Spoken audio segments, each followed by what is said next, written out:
following is a presentation of the Shining Wizards Network, broadcasting live in high-definition video and available on all podcasting and streaming platforms. Follow us on social media at Wizards Podcast. Check out our merchandise at merch.shiningwizards.com. Do your Amazon shopping at amazon.shiningwizards.com. And become a Patreon supporter at patreon.com/wizardspodcast. And now, it's time for the Shining Wizards.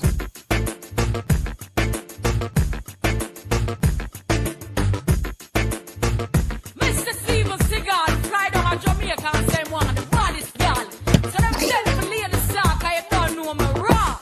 You see me?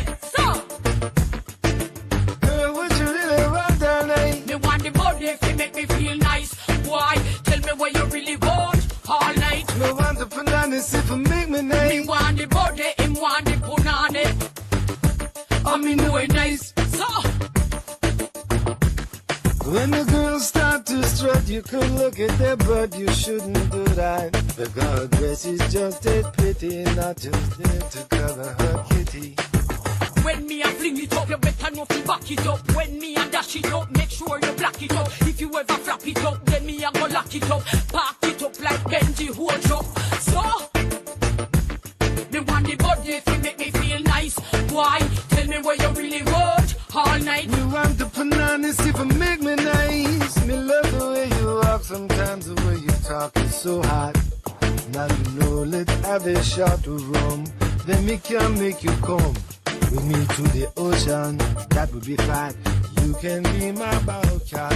Nice idle breeze, bring you to your knees. We're jamming. Yo, this a gal and a blow me rather wine up. This is the place where we won't take you off a show if you talk shit about our family. You're listening and tuned in live to episode 718 of the Shining Wizards Wrestling Podcast. Coming to you live on social media. All social media? No, not all social media, but we're going with you wherever you go. On each and every one of those streaming and podcasting platforms. We got 4 wizards in the house tonight. Let's just jump right into some wrestling talk. Then talk about wrestling. Dr. Dunk. Double T. Handsome Kevin. KJG.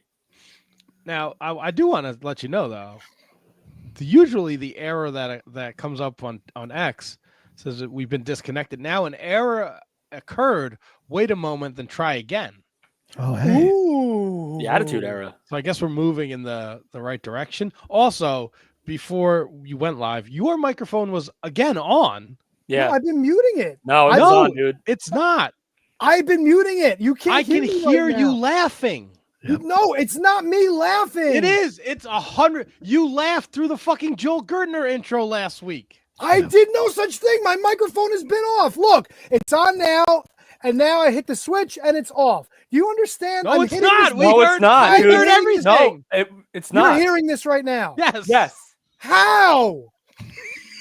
No, you're not. Fuck Yeah, you. no, Fuck no, you. you're not. Fuck You you guys are all. full of shit. No, You're so full of shit.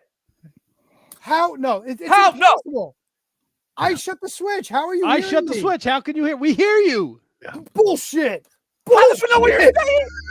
He's fucking reading my lips. Can someone please tell him in the chat that you can hear him? There's Yes, no please. fucking way. There's Yeah, no we all hear way. you. How? Nothing's coming through on this. So we can hear you. Are you using the microphone on your computer? No. No, I have it set where the only thing that's coming in is the USB audio codec. It's my soundboard. Dude, we hear you. That's bullshit. Judge Crandall says your headphone mic. I don't have. Wait, this fucking thing? I don't No, think no way. No, Yeah. there's no way this. That is It what never it worked. is. It never happened before. Now it's happening. Hold on. T-Dog can hear you. Is this it? Is this it? Oh, yeah. Oh, fuck your mother, dude. Fuck this. Fucking technology. Eat a fucking dick and a shit and a fucking ball bag. How do I get rid of this now? Don't laugh at me, bro. This never did this until last week.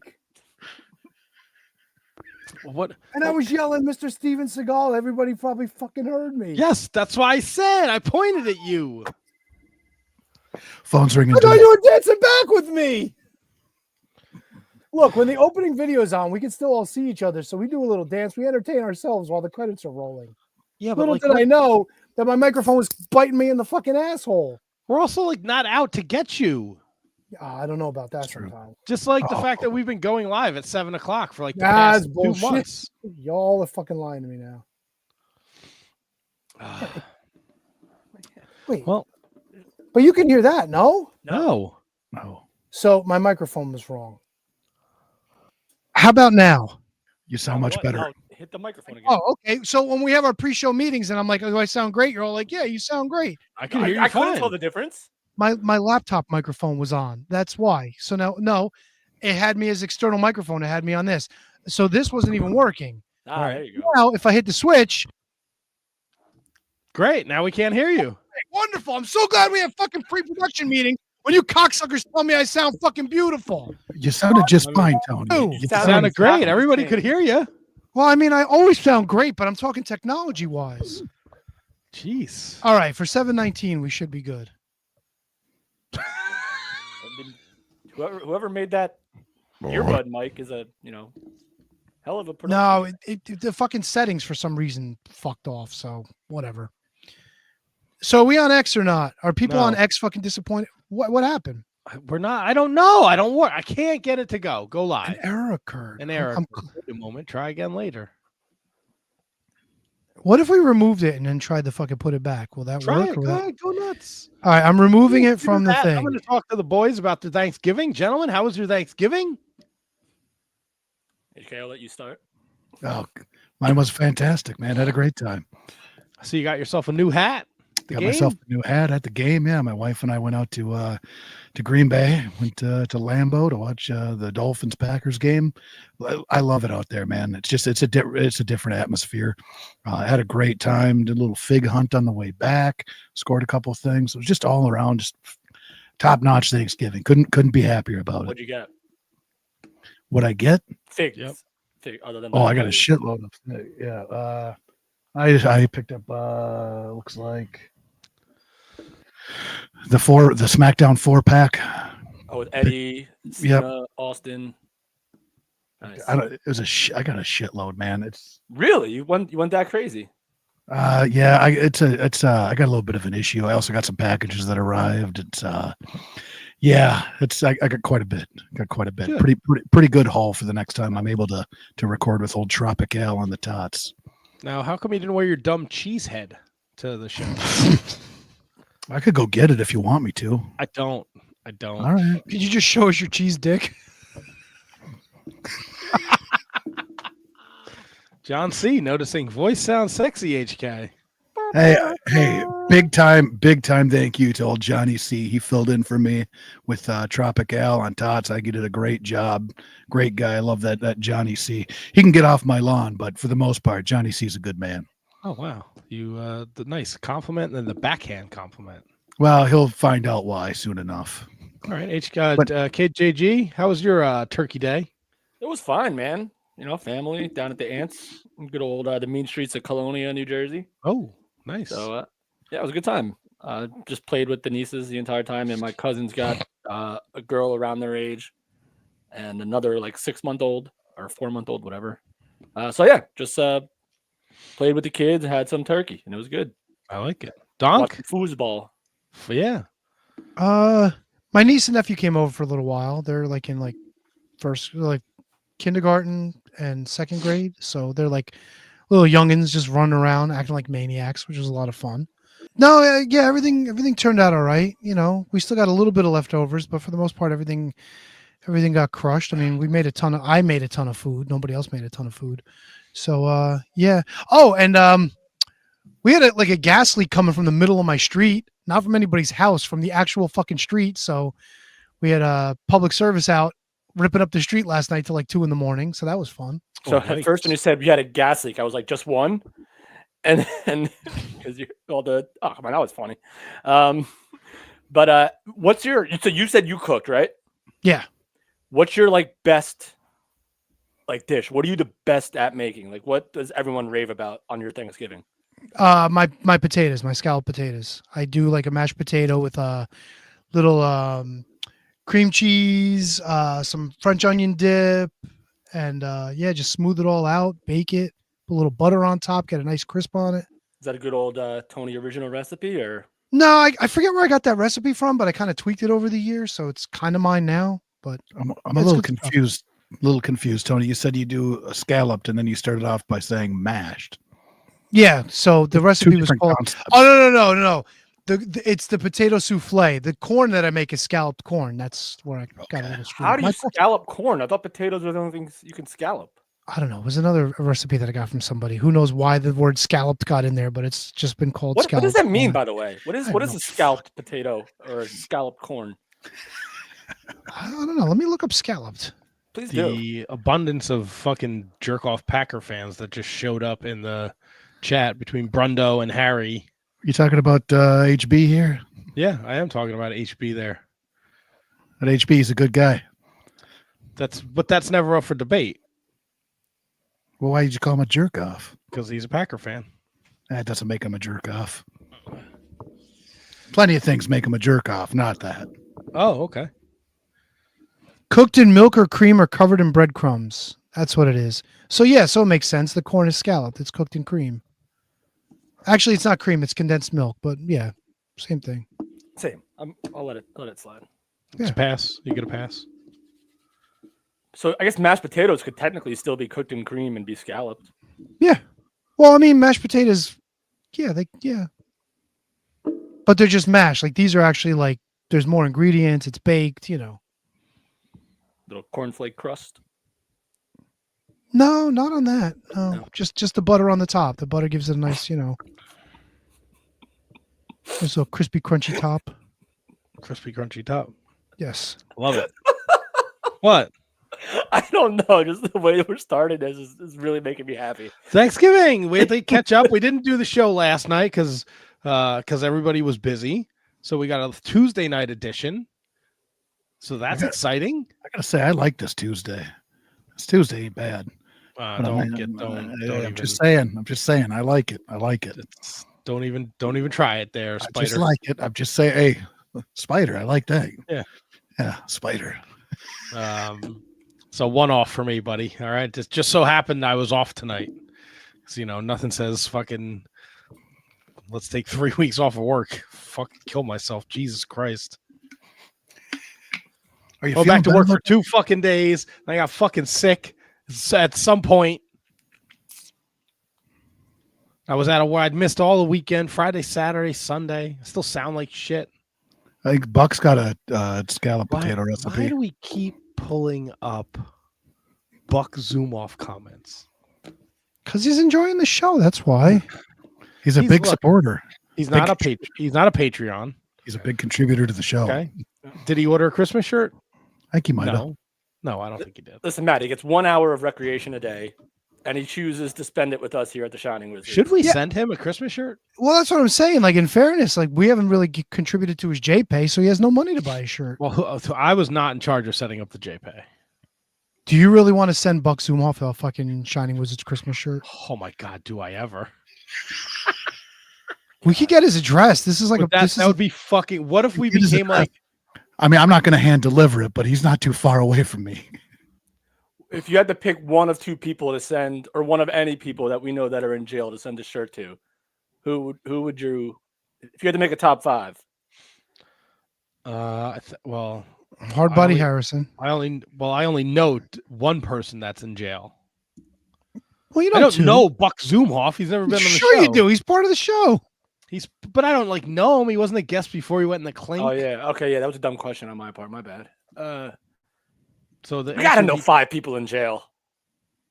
from the wrestling industry. There's gotta be. You might Tammy. from West Orange. I don't know about the wrestling industry.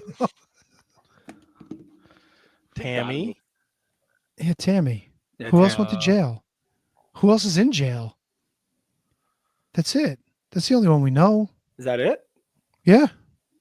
That was Kevin's top 5. Number 1, Tammy. Number 2, Tammy. Number 3, Tamara. Number 4, Sonny, the artist formerly known as. And number 5, bitch gone. Tammy Lynn bitch. Yeah, there you go. Yeah, I think she's the only one that we know that's currently in the clink. But yes, I would love to send Buck. I think we would be the belle of the ball at Buck Zoomhoff's correctional facility We sent him a Shining Wizards t-shirt. Some Like of the they tough. Like they named the correctional facility after him. This is Buck Zumhoff's correctional facility. No, we'd be probably the most popular podcast in there. That's a good point. So many catch-22s on all of this. Imagine we expand our listenership because we sent Buck Zumhoff a fucking Christmas shirt, and all these guys in prison just start tuning in on Monday nights. It's like appointment television for all of them. They all gather around like. It's like they petition the warden to put us on at 6:50 when we go on the air. We Yeah, don't we're go on slipping- at slipping 6:50. Slipping you- them some heroin, the warden, just to like put this on. Put this on. Could you imagine him seeing his responses of his own comments? That was me.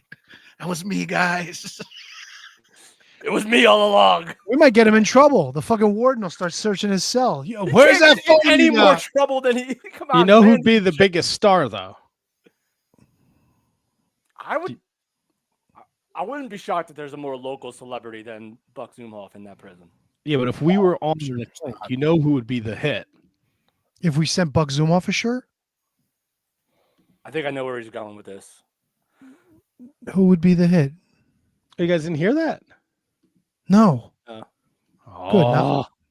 I'm not the only asshole with things fucked up on my computer. That I have no idea where he was going with this. did you hear that? No. Well, you guys can't hear the fucking soundboard now? Oh no, we're gonna lose Matt.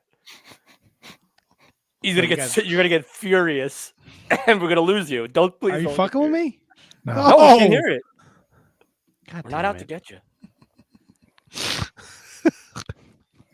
God damn it, son of a bitches. You're Alright. gonna get so mad. What am I doing with my life here? To that. We lost him. Can you still hear me? Hear Yeah, you, we can hear you. Yeah. You hear me good? Well, I mean, we hear you. Hey, God. Yeah, now we hear it. Aha.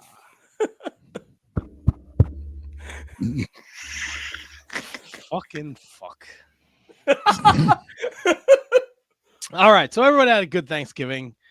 It's a rare. How was your house?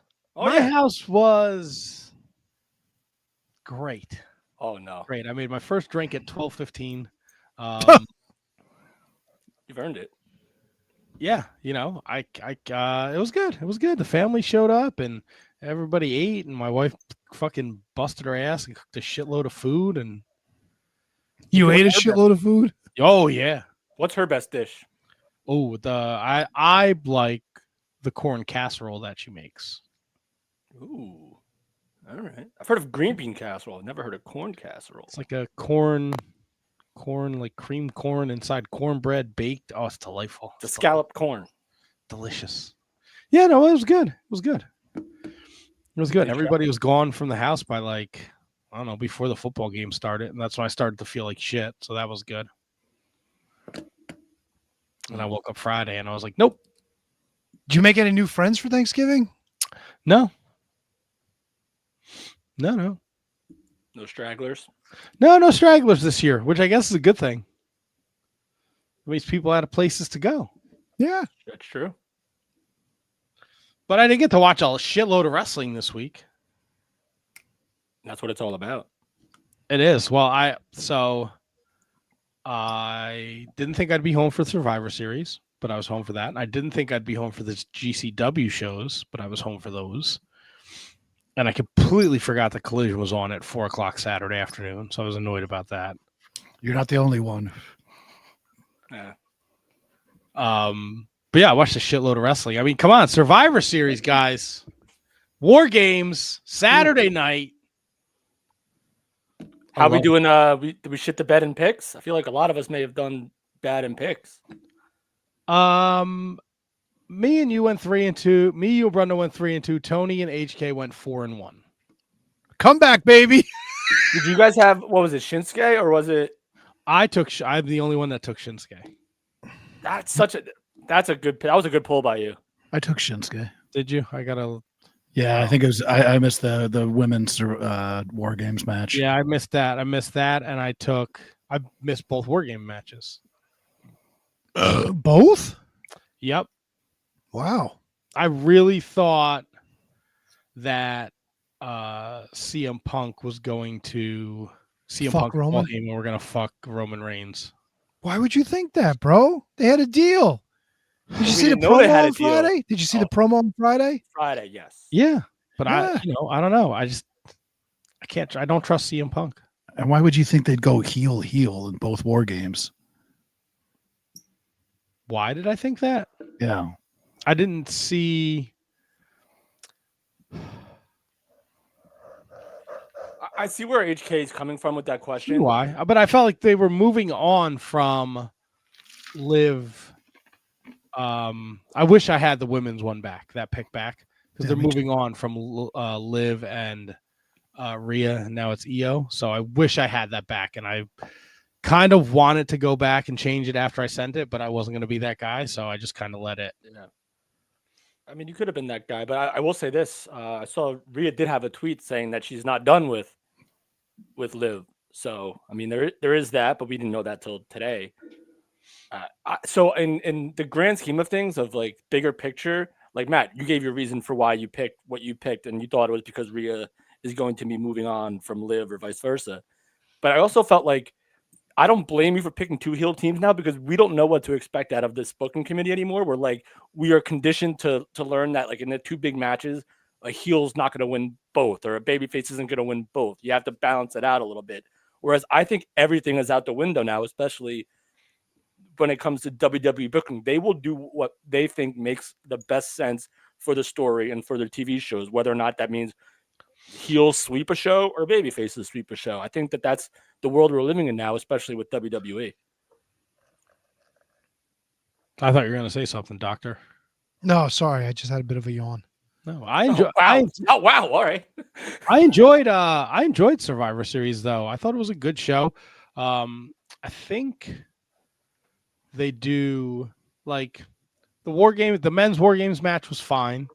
But I think that was used more as a storytelling device, with Roman putting his arm in front of CM Punk and letting Sami Zayn go, and then Roman starting to go and CM Punk zips out. It was a fine War Games match. I like Gunther and Damian Priest. I feel like Damian Priest against Finn Balor is like any Chris Jericho story in AEW. I just wanted to just fucking be over.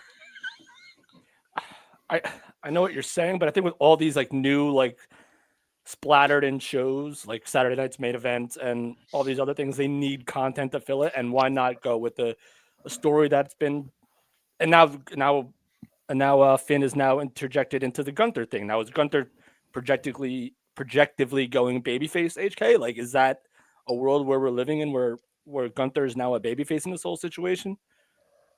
I don't think so. I think if he does end up babyface, it's more of a natural turn via the crowd more than anything that he does.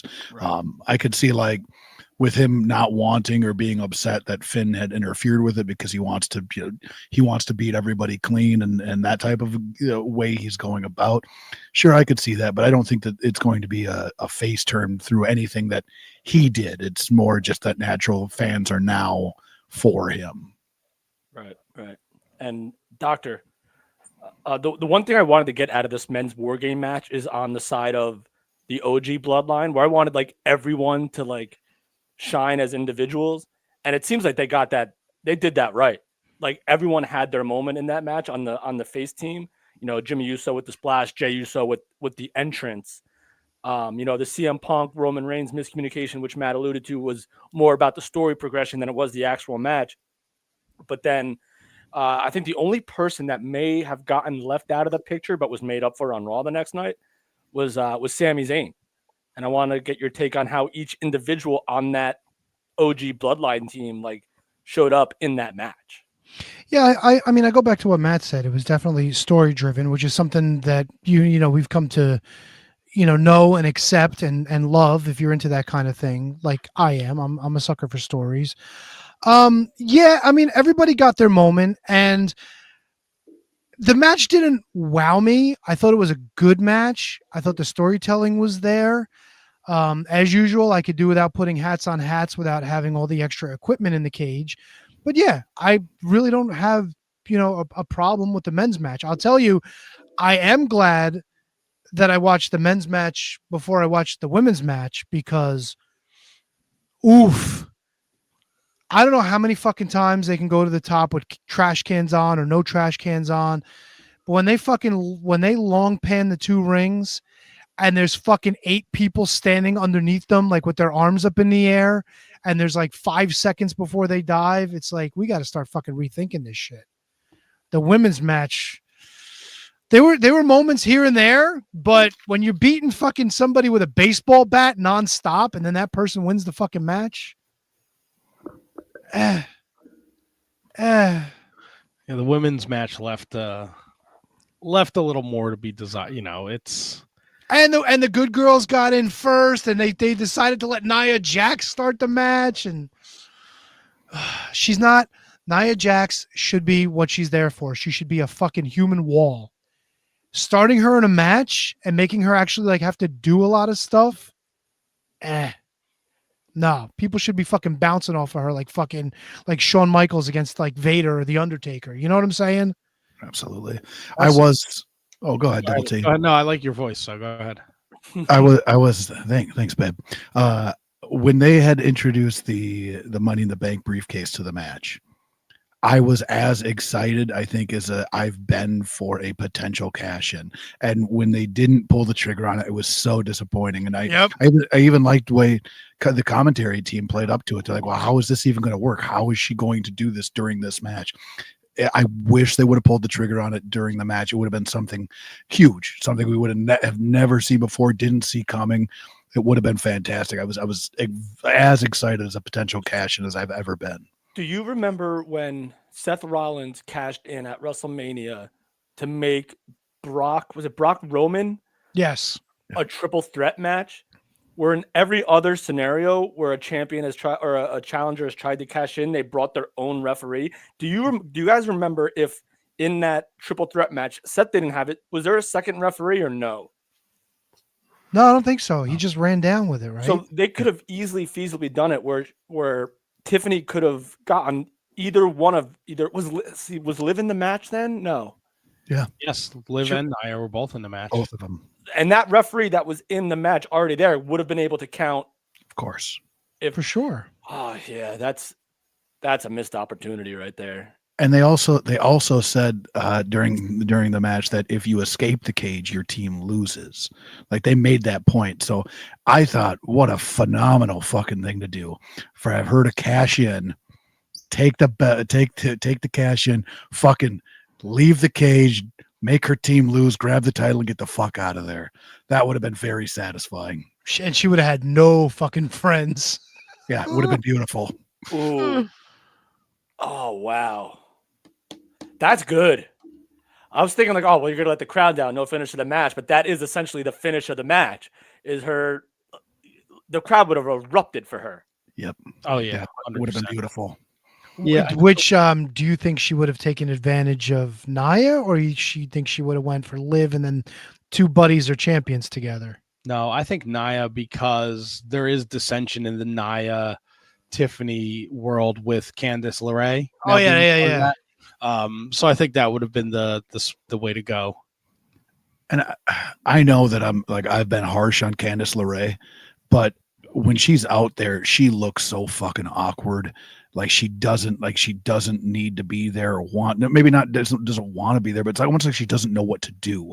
Like in just general settings, like when they had their entire team standing in front of the cage, she was like looking at everybody else, like, okay, what are you guys doing? I'm gonna mimic that.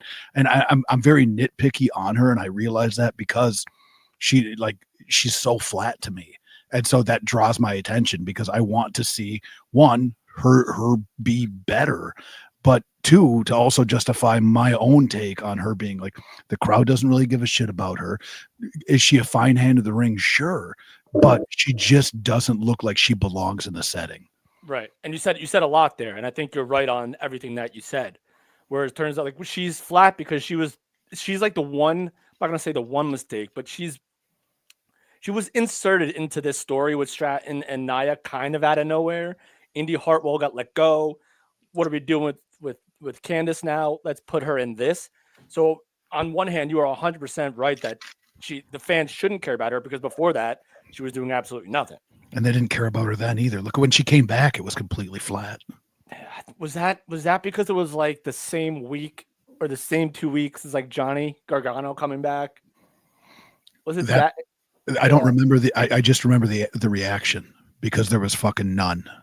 But I feel like she's always inserted in these types of matches is because she can be the glue that puts forth a good in-ring effort where you have, Nia, who's probably not the best. You have Stratton, who's good, getting better every day. She can do the athletic moves, but may not be the, the bell-to-bell performer that a Candice LeRae. That's how I always viewed Candice LeRae. I don't know if I'm off on that or not. Yeah. She I don't think she does a lot for a lot of people. Well, she's Johnny Gargano's girl, no? Yeah. Well, there you go. And she had that independent run before she got signed, and I think people have that expectation of her, and I don't think that's the style that she works anymore. She worked with guys during that run, no? Guys, girls, she worked with everybody. She had that match with Joey Ryan at PWG. Oh, of course. Covered it, wore the crimson mask. Sticking lollipops up his ass. Yeah, but the women, the women match had its moment, but there was, look, you go in with an open mind and you want to see a great match and a story told, but man, like, we don't need 2 fucking Hell in the Cells War Games. We don't. You don't, and also, like, to Tony's point, like, either put all the fucking plunder in the fucking ring before the match, like them all coming down and then looking for shit to bring in the ring was like ridiculous. It's stupid. Nia Jax with the share shots. Look, I get it, man. And nobody bled either, right? No. It's 2024 wrestler safety. I'm all for it. Just don't. Yeah, but fucking toolboxes, baseball bats. It's like, come on, man. Just don't use the Nia Jax chair shots were. She was trying to protect her fellow wrestlers. I get it, but just don't don't swing the fucking chair. Throw him into the fence. Throw him into the fence. So can we stop with that? Nobody gives a shit about a fucking garbage can on top of fucking EO. I don't give a shit. That's pretty fucking impressive, man, when you think about it. Yeah, but still, like, everybody's standing there waiting for her anyway. It's a big pop moment. People like it. Yeah, and then Candice LeRae fucking did it from the other corner at the same time, didn't she? Somebody else did another one off the other corner at the same exact fucking time. No, so Tiffany take it away. Crossbody. She did crossbody. Yeah, but you had 2 people doing moves at the same time. So what's the point of fucking putting the fucking garbage can on? Because that's her gimmick. That's what Io Sky does. But then why would Tiffy Diffy fucking do it at the same time? You know what I'm saying? She didn't want to put a garbage can on. She just wanted to fly. But all right, but look at how it was planned out in the men's match, right? Fucking whatchamacallit?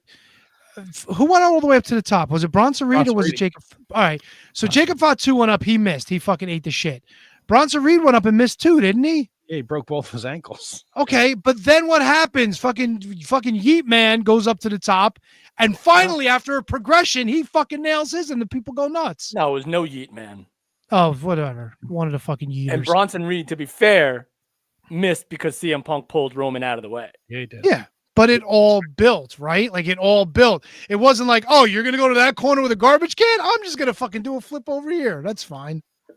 And to move to the men's War Games, I also picked the New Bloodline because I didn't like the idea of them losing so soon, but then the way they did it, where it took 5 guys to beat Solo, I was okay with that. Hey, did Roman get the shakalaka from him or no? No.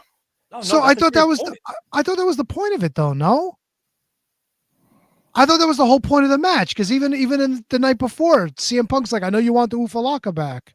Nah, Is it the Ufalaka or the Shakalaka? The Pukalaka. The Pukalaka. Yeah, it's a puka necklace. Al knows all about it. Yeah, there was there's no exchanging of the puka guard. Fucking stupid. Maybe they do it Friday night on SmackDown. What, a presentation? Yeah, maybe Nick Aldis has it in a fucking briefcase.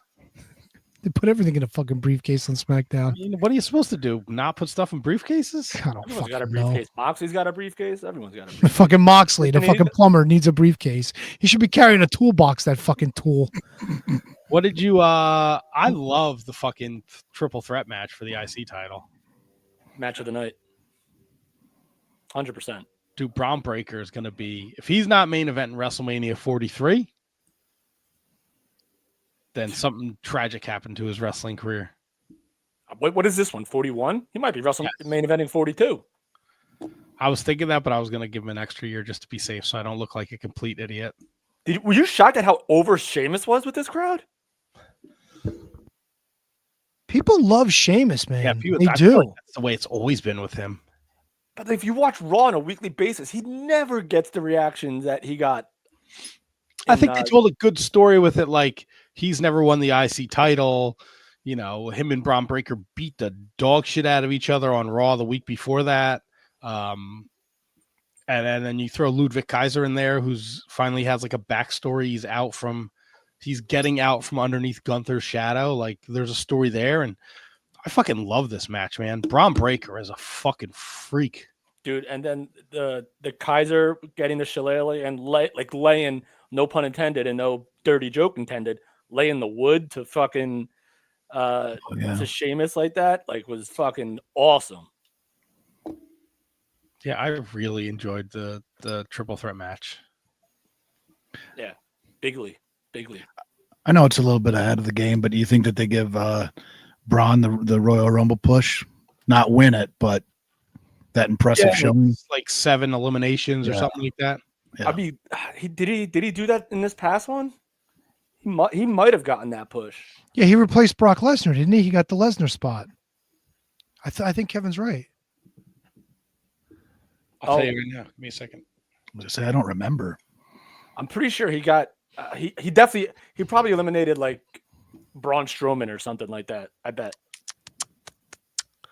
Let's see. That's the women's. I'd like to see who he eliminated, not necessarily the number of people he eliminated. Braun Breaker, he had 4 eliminations. Right. He eliminated Jimmy Uso. Omos is on that list, I bet. He eliminated Finn Balor. He eliminated Omos. And where's the 4th? Ivar. That's a big one.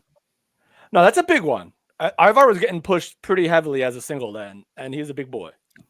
And he was eliminated by by Dirty Dom. I like that. Right, because wasn't that they were trying to do Dom Brock? That was the story around the time. Oh God, yeah, they were. Right, that was gonna be a match going into Mania. Right, they're gonna try and do Dom Brock, but then the stuff with the old poopy head happened. Why do you think they own? Like, I understand why they do it, but why do you think we literally never see Omos but Royal Rumble? Like, he's not, like, never. We don't see him at all. It's like once a year they bring him out. It's like Pete Rose. R.I.P. Is Omos still with the company? I think he is. There was talk that he got let go too when MVP did, but no, he just did it. He just said it on Undertaker's podcast. He was a guest on that. And everyone's like going to bat for him too. I think Taker was one of them. Was saying that if you don't know how to use this guy, I know MVP did after he got released. He was like, if you don't know how to book Omos, like, what are you doing? Unless he's like just not remotely ready, and the Rumble is just because he's huge. Yeah, but he beat Brock Lesnar at fucking WrestleMania 39. Get the fuck out of here! Really? WrestleMania 39? Oh, he was defeated by Brock Lesnar. Yeah, it's a little different. As I say, I'm remembering that different.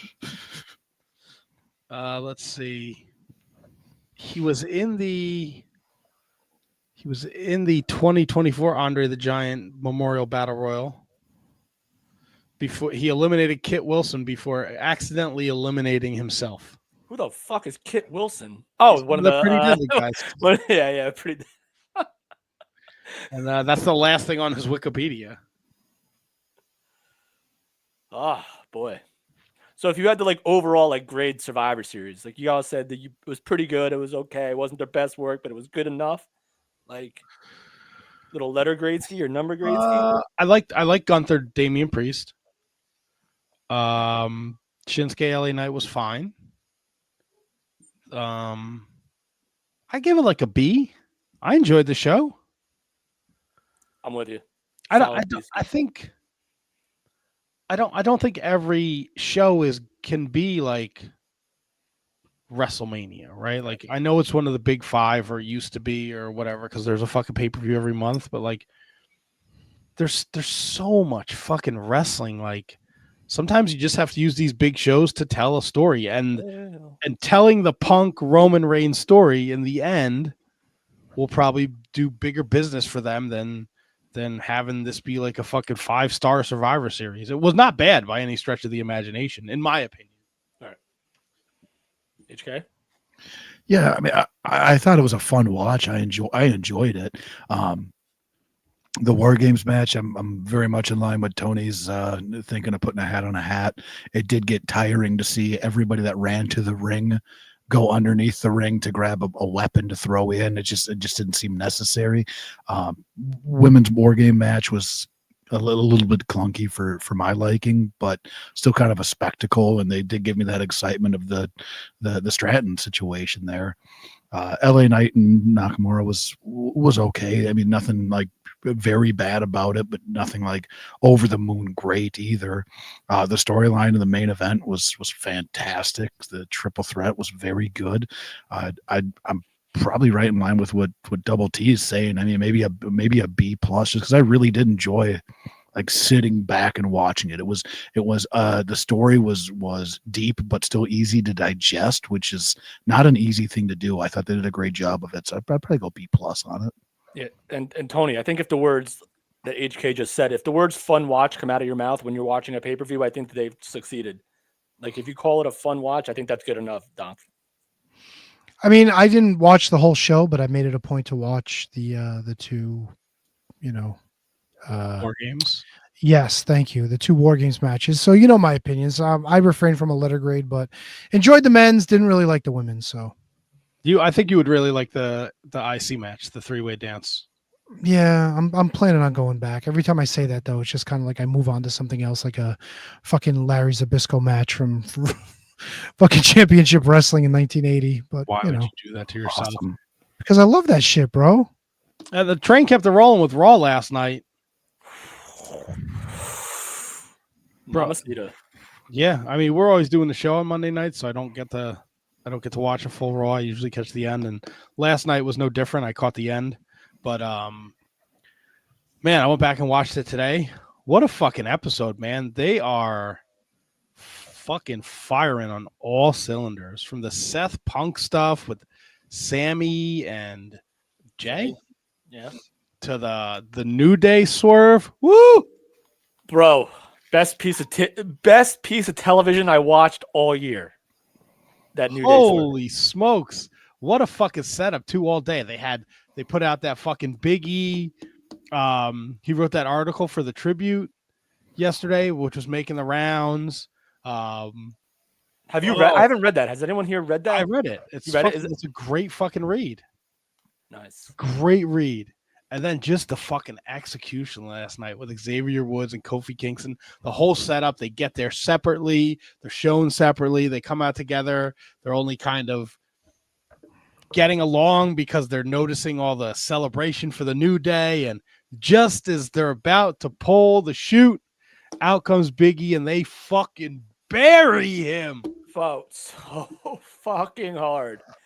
Dude, and it was so great because this is like, everyone's assuming, which one's going to... When I was at the event that I was telling you about the other day, someone asked Rosenberg, which one's going to turn heel, Kofi or Xavier? That's what he was speaking on behalf of wrestling fans everywhere. We all assumed it was just going to be one or the other. No one knew it was going to be both of them fucking taking a big old massive dump on Big E. So there was a spot when they were both coming out, and I thought it was amazing. It was absolutely phenomenal television, and they did a great job all around. Everybody involved in that segment was amazing. But when they were coming down, when Woods and Kofi were coming down, before Woods got in the ring, and I don't know why I pay attention to this shit. He stopped and he put his one fist up like the nation, which you don't see him do that. He never does. You know what I mean? Like he doesn't do that pose. And he did that pose. And I went, well, okay, Woods is turning, because that was if you guys follow history, have seen some of the documentaries, they talk about that a lot, where the original plan for them was to be the new nation. That was the pitch. So when he did that, I went, okay, that's a little inside base, but he's showing his hand. Never thought it was going to be both of them. It was so beautifully done. So beautiful. I was ecstatic. And it's a great way for them to, 10 years, right? Already 10 years into this. And that's just them as a group, by the way. Right. And now they're going to do a fresh coat of paint, as they say on it. So well done. It keeps you more like, maybe not more invested, but it reinvigorates your interest in the New Day. And I'm fucking pumped.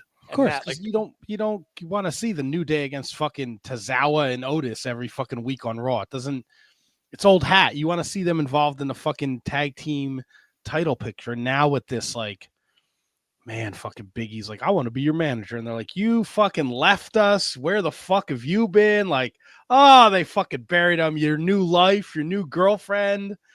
Oh, fucking so well done. And the crowd ate it up. And it was just like, and like, listen, the New Day, if they stayed together as themselves for like the next 10 years, yes, they'd come out, they get a reaction, have a good match, they'd be over as shit. But this now is just like the complete opposite of what they literally said in the promo that they've been preaching. It's been we before me, it's been this, it's been that, all their philosophies. And now the guys that have been preaching it are now going to seemingly go against everything that they literally just preached about. It's so, oh God, I could watch this over and over again.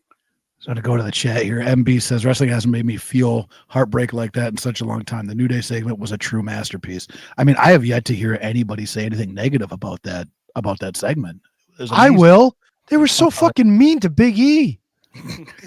It was fucking, dude, it was harsh. Like watching that and then Big E trying to be like all apologetic and no, it was like, no, you left us. We needed you. Where'd you go? Bro, and the social media fucking follow-up on this has been insane. They're posting pictures of Big E in a sweater with his wife posing for pictures, and it's like, this is what you've been doing instead of helping us. It's fucking awful. And even Big E's wife is getting in on it. She's posting pictures of Kofi's tits going, you need to work on your chest. No way. Yeah, they've been all over the place, dude.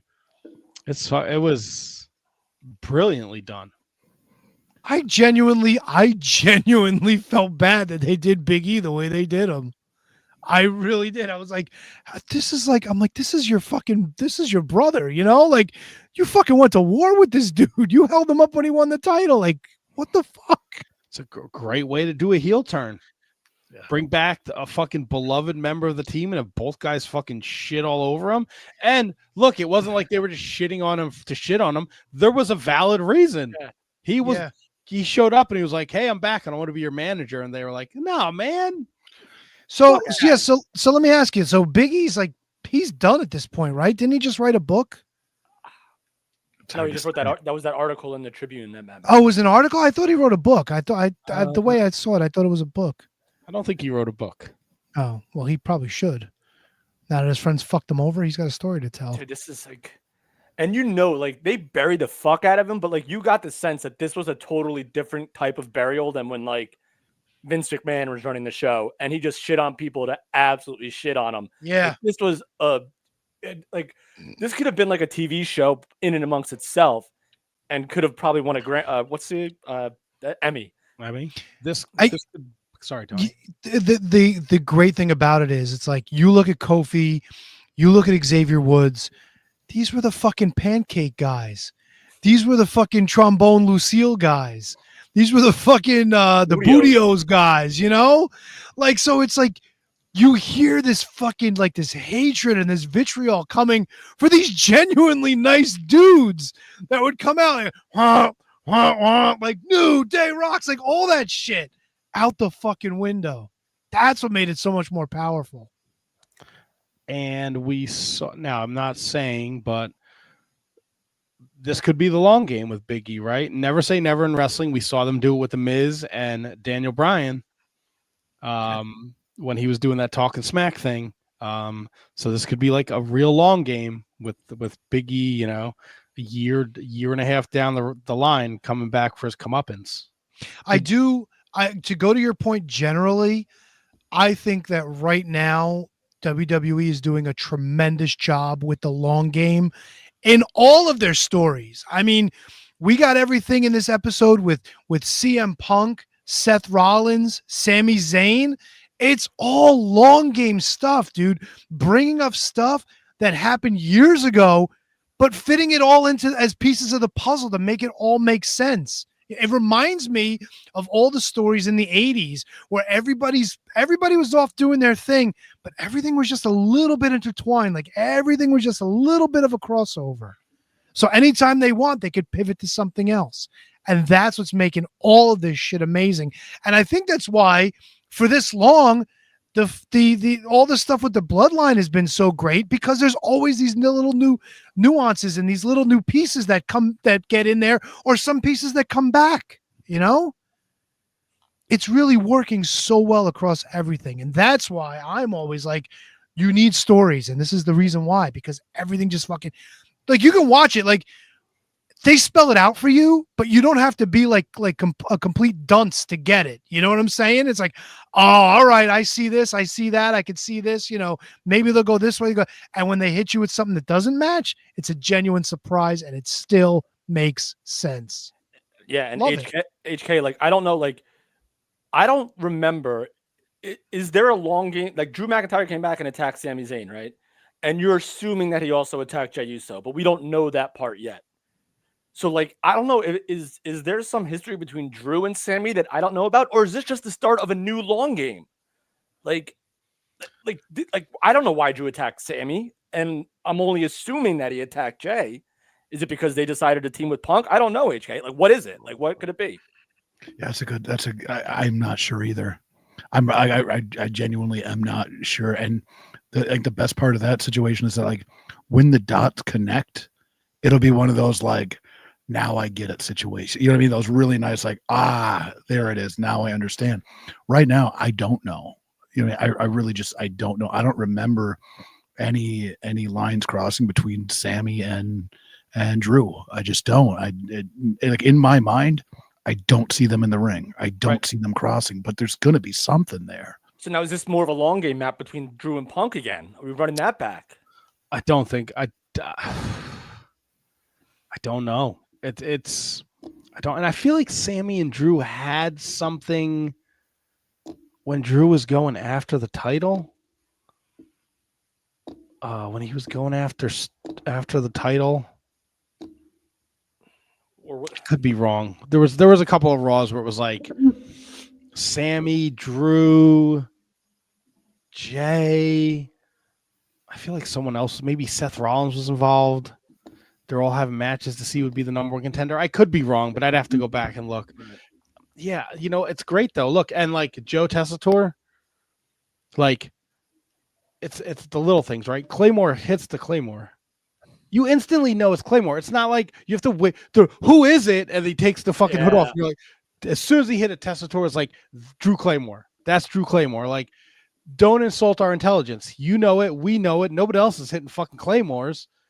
I'm so glad you brought that up, because at the time I thought the exact opposite. I'm like, come on, man. Like, come on. You didn't take the hood off yet. You got the moment, but you're so right. Like, you're so right. Who else would fucking do that?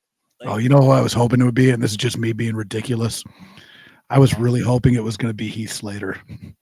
I was hoping that he'd hit that, he'd take somehow it would enter back. I've always been a fan of his. So that would have been, obviously it wasn't, but that would have been fun for me. Then it'd been like, oh baby.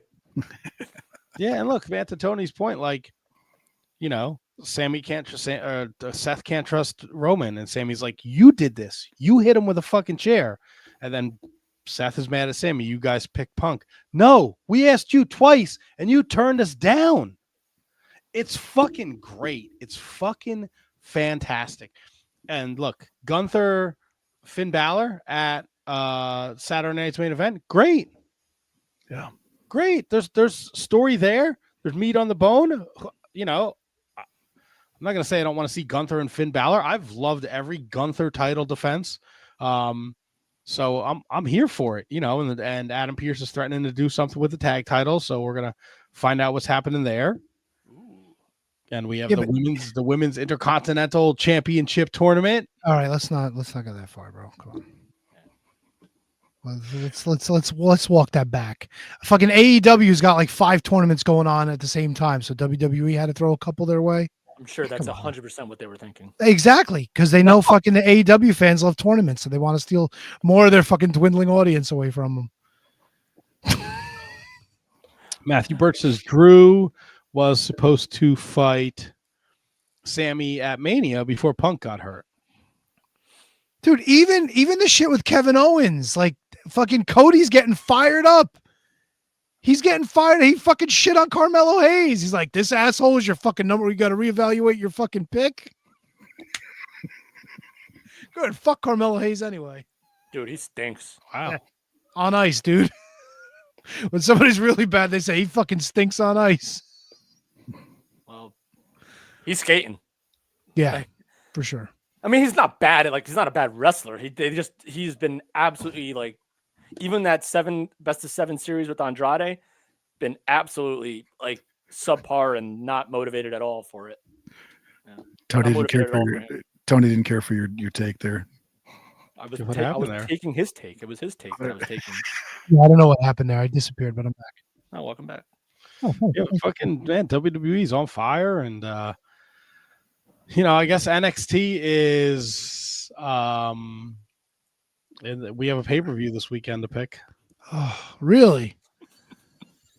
Is it a 5-match variety or is it a 15-match variety? NXT? Oh, so it's only going to be 5. Okay. Yeah. All right.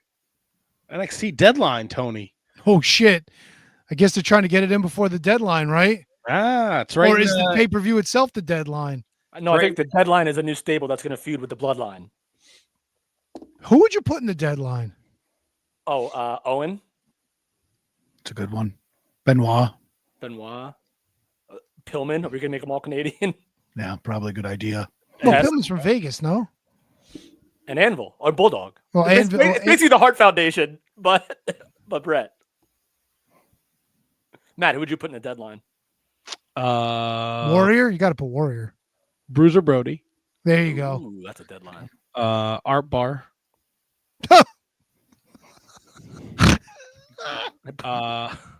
Gino Hernandez. No. How about, yes. And maybe we'd have to bring in a Japanese guy like Masawa.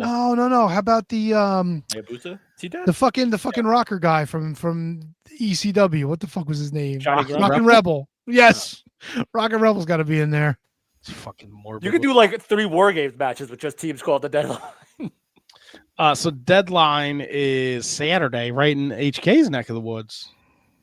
Go all the way to the arena, dude. Just drop off the shirt at old fucking JPay window.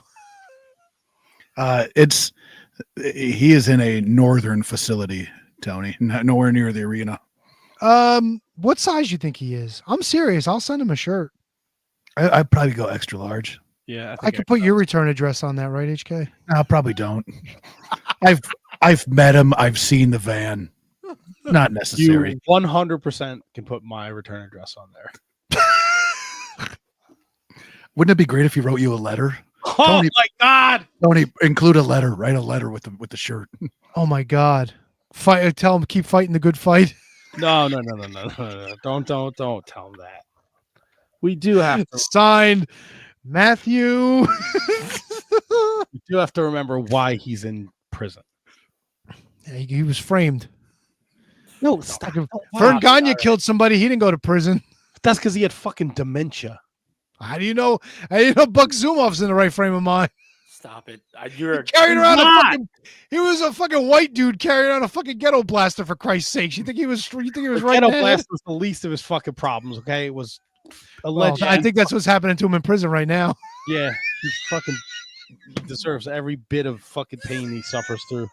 You piece of shit. Ghetto blaster time, fool. We'll have the full card for deadline after NXT tonight, but we got the men's Iron Survivor Challenge, a woman's Iron Survivor Challenge. Everybody's got to have the same match. Trick Williams, Ridge Holland, NXT Championship match. Axiom and Nathan Frazier take on the winners of a battle royal that's taking place tonight on NXT. Who's the tag champs? Axiom and Nathan Frazier. Oh. No, he didn't say he didn't say they were the champs. He said that people who won the thing were taking them on. Yeah, but they why? are the Who would be? Why? Because it's fucking stupid tournaments on NXT. That's why. None of this matters. Wow. I do. This is one of the things that WWE does that I can't stand. I don't like the Iron Survivor match. Just I can't. don't even ask me to describe it. I've no. Yo, Lola Vice got some fucking peaches over here, huh? I'm Yeah, a big she's got, Lola Vice fan. she's got some solid CM. Yeah, because no, I saw her name scrolling across the bottom. I'm like, I don't know if I'm familiar with Miss Vice. Yeah, she's a dime piece, bro. Do you want to know what the Iron Survivor Challenge is, Tony? I really don't give a shit, but you're gonna tell the listeners. I'm sure they want to know. 5 wrestlers compete in a match which lasts 25 minutes long. Oh, I know this. It's like most falls or some shit. Two I think wrestlers start the match, which begins the timer, and and then every 5 minutes, yeah. And didn't Braun Breaker win by pinning 4 people in 1 fucking minute or some shit? I remember this dog shit. I shit on it last time I saw it. It's not terrible as a concept, but it needs a fucking major overhaul. What about you? Right? Didn't that cocksucker fucking pin like 5 people in 1 minute last year? Somebody did. It might have been Trick or Carmelo or somebody who wanted a title match. Might have been Obadoba. Let's see. Oba-doba-doo. Oh no, I think it was the women. Oh, Trick Williams. He got like 4 pins in the last minute. No, Let's see. I'll tell you right now. of course you will. You're the man. Yes. Yep. See, It's from the 23-46 to 25. He pinned Josh Briggs, Dijak, Tyler Bate, and Braun Breaker. Tyler Bate. Bro, that shit with fucking Pete Dunne and fucking R-Truth last night.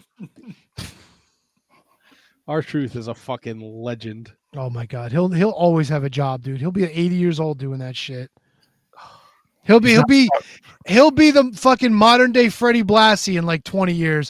They'll be bringing him out in a wheelchair, and he'll be giving a fucking like a pep talk to the entire locker room, and he'll still be fucking with people. And it'll be amazing. When WWE buys AEW and the AEW invasion happens, Bradshaw and Farouk and the Undertaker are gonna wheel him in, and he's gonna pep talk the WWE roster. He's not that. Isn't he mid-50s? He's old. Man. Yeah. Yeah. No, he's not.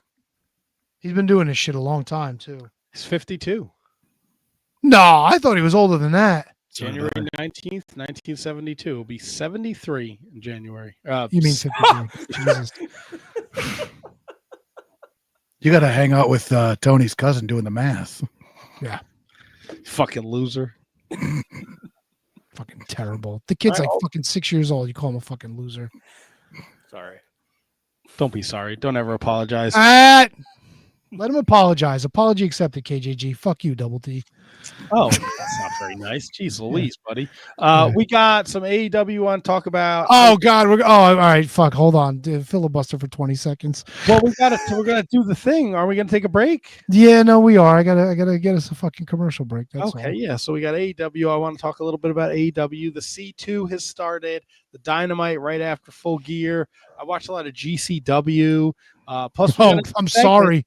No, don't be sorry. I'm enjoying it, and I'll tell you why. Plus, we got a new segment that we were supposed to do last week, but we completely forgot because it was our 13th anniversary show. But Brundo is the first man up. He's gonna every week a different wizard is gonna give the other wizards and the audience some homework, maybe a match or a TV show, something short to watch. Then we're going to come back and talk about it next week. So I have Brundo's homework assignment that I'm going to let everybody know about. That link to said match will be in the show description, so everybody can watch and play along. And then we'll talk about it next week. And then next week, Handsome Kevin is going to give us some homework. Which Bobby Backlund match you got in the queue, brother? Oh, there's some ideas. Oh God.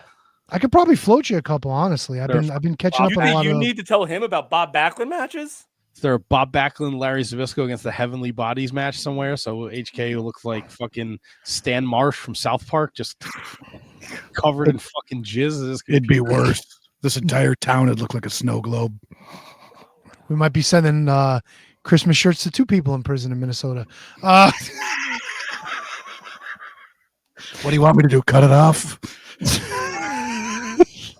Look, if you're knocking shit off the coffee table, though, you got to maybe reel it in a little bit. I got a big screen. Yeah, you don't want to poke any holes in it. KJG, fucking hit me with the 1, 2, 3, brother. Oh, that would be back after this. We would like to thank each and every one of you for tuning in every week to listen to The Shining Wizards. Here are some other ways in which you can support the show. If you shop on Amazon, visit amazon.shiningwizards.com and shop the way you always do. You'll pay the same low prices, and a portion of your purchase will help support the show. If you'd like to buy a Shining Wizards t-shirt, visit merch.shiningwizards.com to visit our pro wrestling tee store and select from over a dozen great designs. You can also become a Patreon supporter at patreon.shiningwizards.com, where we offer bonus content, producer credits, special legend shows where you participate in the show, and so much more. Continue to listen to us wherever you listen to podcasts and watch the show live on social media. Don't forget to like, rate, review, and subscribe. Your continued support helps us to keep bringing you the best in professional wrestling podcasting.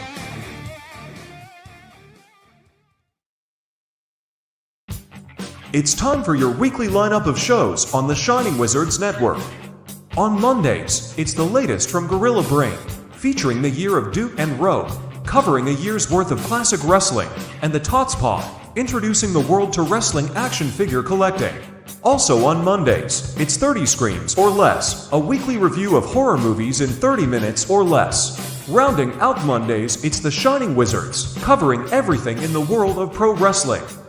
On Wednesdays, it's the Mark Order Podcast, keeping you up to date on everything AEW. On Fridays, it's Horns Up, as Radioactive Metal brings you everything in the world of heavy metal music. And on Saturdays, it's the ROH Revelry, covering everything in the history of Ring of Honor. The Shining Wizards Network is also the home to other great shows, like Bread Club, bringing you the latest from New Japan Pro Wrestling. The Brocast, your watch-along from Down Under, featuring the greatest wrestling matches in history. Turnbuckle throwbacks, paying homage to the greatest shows in the history of pro wrestling. Wrestling Night in Canada, a focus on wrestling with a north-of-the-border spin. Going Underground, taking you back to everything in the history of Lucha Underground. An inconclusive breakdown, keeping you up to date on everything happening in the world. Enjoy all of the amazing shows on the Shining Wizards Network, available wherever you listen to podcasts and at shiningwizardsnetwork.com. It's the Shining Wizards Network. Entertainment here.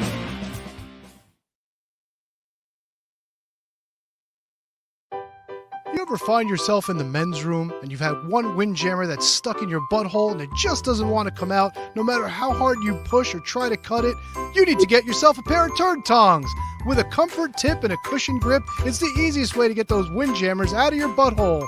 And if you act now, you can get the bonus butt scraper absolutely free. Get a set for your car, put a set in the office, have one in each bathroom in your home.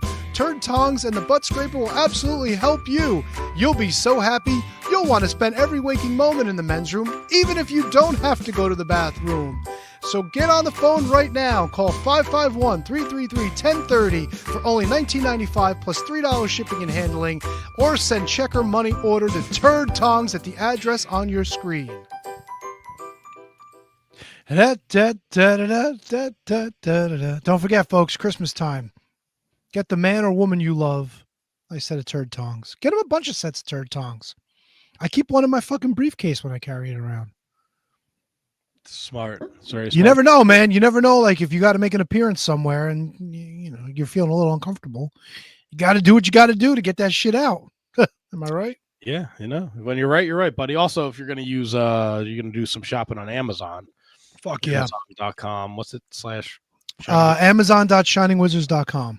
Amazon.shiningwizards.com. We get like a dime for every $20 you spend, but those dimes add up and it costs you nothing. Just go to Amazon.shiningwizards.com. And that's a fun way to help the show during the holidays. Yeah. You can also help us. Oh, round 2, I plan on sending out this week. The Shining Wizards Christmas shirts. They look Merry great. Christmas from the Shining Wizards. They We got them in sizes medium to 3XL. You can see KJG sporting one right there. That's right. They look fantastic. Much like in hand, much better than I thought that they looked. You know what I mean? Just based off what you had sent to the group. They're fantastic shirts. Even SJ said they're super cute too. So if you want to be super cute, put on a Shining Wizards Christmas shirt. Yeah, you know the ladies love the super cute Shining Wizards. Fuck yeah, dude. You know how much head you're going to get wearing one of these shirts? Wow. Seriously. Yo, bitches be wanting to suck that thing when they see you in a fucking Christmas Shining Wizard shirt. Yeah, suck that thing. I mean, you know, just because you have a shirt, it's not guaranteed, but I will say that your chances will increase very slightly. You're telling me that the fellatio ratio is increased substantially. Is it really? It really is. Yes, it is, Ma. Listen, you keep laughing. I'm getting off of here, right? Anthony made me do this. Let me see. Who's Anthony? What the fuck? Yeah, speaking of peanut butter off the balls. I'm gonna send a couple shirts to the fellas at the apartment building my mother lives at. Maybe maybe it'll be a very festive holiday over there. I mean, they're all old. What else do they got going on? I don't know if I like that. Why? I mean, you know where Diana lives. No, I don't.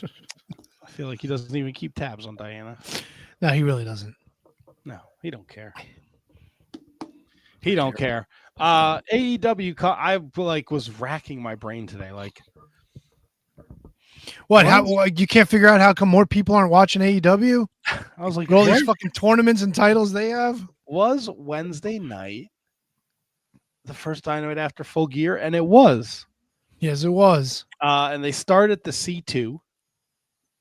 Wonderful. Another tournament. Continental Classic. I mean, they did it last year at this time of the year. It's the same thing. Hey, is Cheeseburger Eddie in it? Cheeseburger Eddie's not in it. He's still hurt. That's disappointing. But that started on Wednesday night, and that will go until the pay-per-view at the end of the month, where the first place winner from the Blue League will wrestle the second place person in the Gold League, and vice versa. And then whoever wins those two matches wrestle in the finals. Hey, can I ask you a question real quick? Sure. What's the significance of blue and gold? Those are just the colors. They don't mean anything. Like they're not like the Jaguars colors or one of the footy team's colors or anything. I don't know. Are they the colors of like Tony Khan's high school or university? Sure.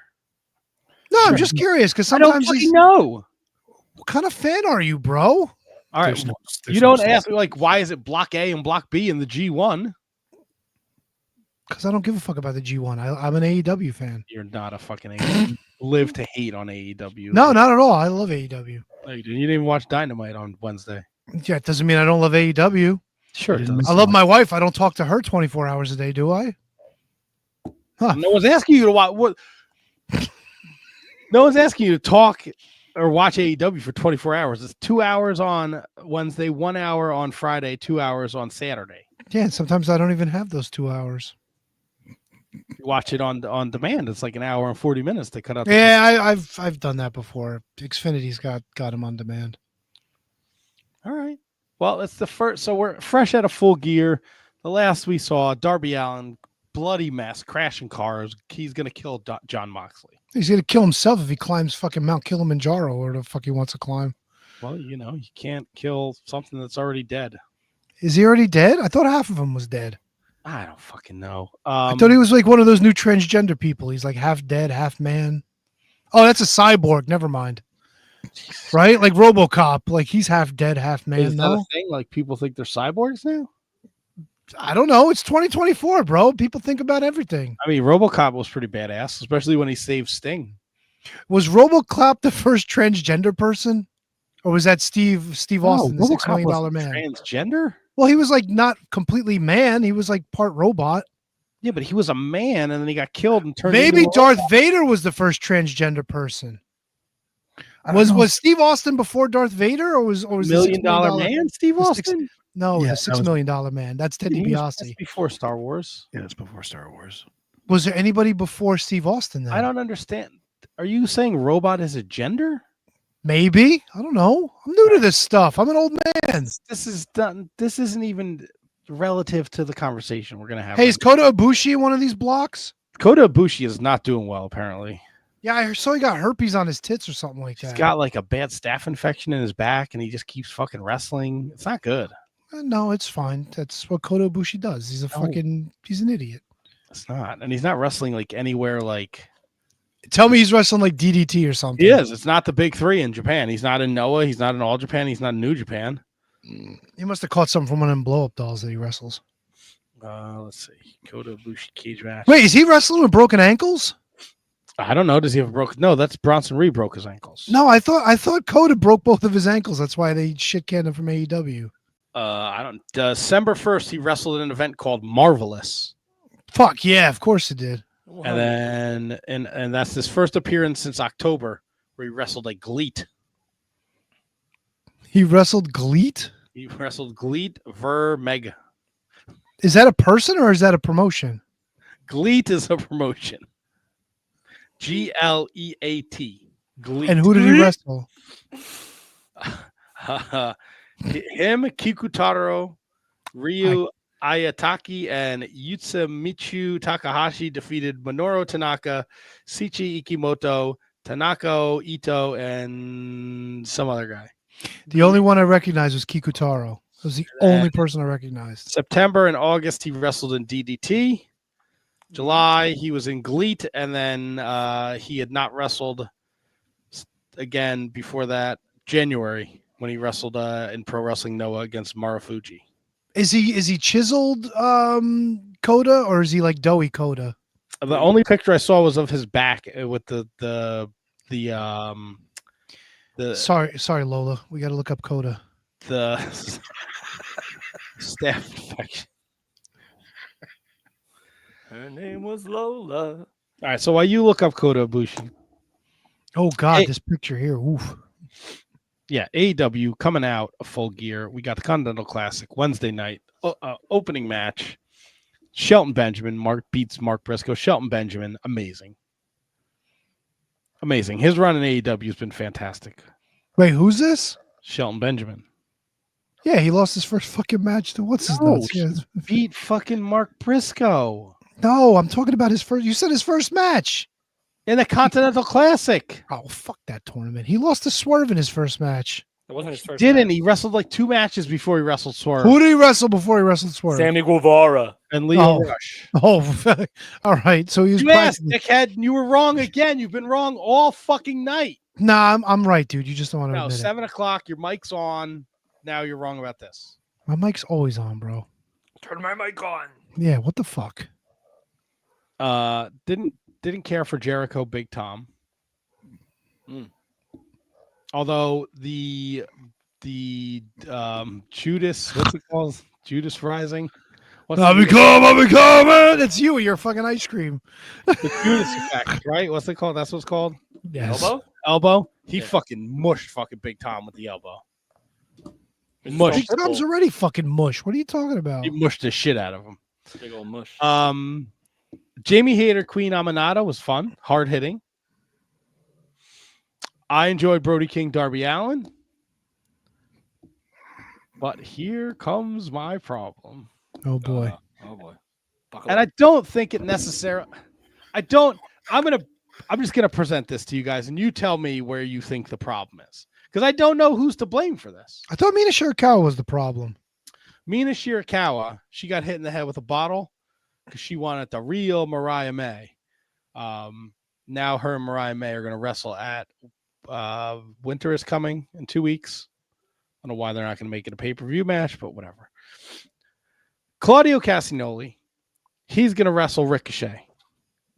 Right? Here's Claudio Castagnoli. He just beat Darby Allin last week on Dynamite. Big win. He's the guy that fucking helped put the bag over Bryan Danielson's head. Should be a fucking monster. Needed help putting that bag over his head. Right. Then we got Pew Pew, who is great, right? I don't get really excited about him, but I know what to expect here. Referee for the match, Rick Knox. Of course. This is not the wrestler's fault, but I'm asking you guys. The bald chance. There were balls throughout the whole fucking match. Because nobody gives a shit about this match. Exactly. So that's a problem. No. No, I saw this on fucking God bless Matthew. He posted this shit up on Botchamania on the fucking Facebook page. Fucking hysterical. At some point, it's great if you can have athletic matches, good wrestling matches, but this is like the big tournament. You did it last year. It did really well. It drew ratings. It had great matches. Because everybody gave a shit about the story with Eddie. That's why. It was a one-man tournament last year. First night, though. Nobody cares, bro. Nobody cares. If the whole fucking crowd was chanting about all three guys being fucking bald in the ring, I think that's a huge problem. Not me. This could be top 5 moments for AEW for me. What's going on? Is this a Wizzy for you? No, this is going to be the fucking moment of the year. Yeah, they'll do a recap of it at their 275th anniversary show. KGG? I mean, I think Tony said it perfectly. It's going to be forever remembered in the annals. It sucks, man. This goes up there with fucking Maki Ito singing while chaos is happening around her, with Vicky Guerrero laughing. It's going to go up there with fucking Red Velvet and Shaq. That was great, by the way. I love that shit, dude. I'm not even joking. I loved all that shit that I just mentioned. AEW to me just feels their timing. It just feels like half pregnant. Like Darby Allin just had a great moment right at the end of a pay-per-view. Now, Matt, and now he's just in like a tournament. Like you have a story here for like to progress, to like go. Like you're trying to put this guy in as your next contender to Moxley, and then now he's just in a tournament. Where'd he go? He's in the stream, but he's just laughing. No, you're right. I think he's laughing at the idea that AEW continuously fumbles the ball. Why he's laughing? Oh shit! Is that why you're laughing? They ended Wednesday's show with less than 500,000 viewers.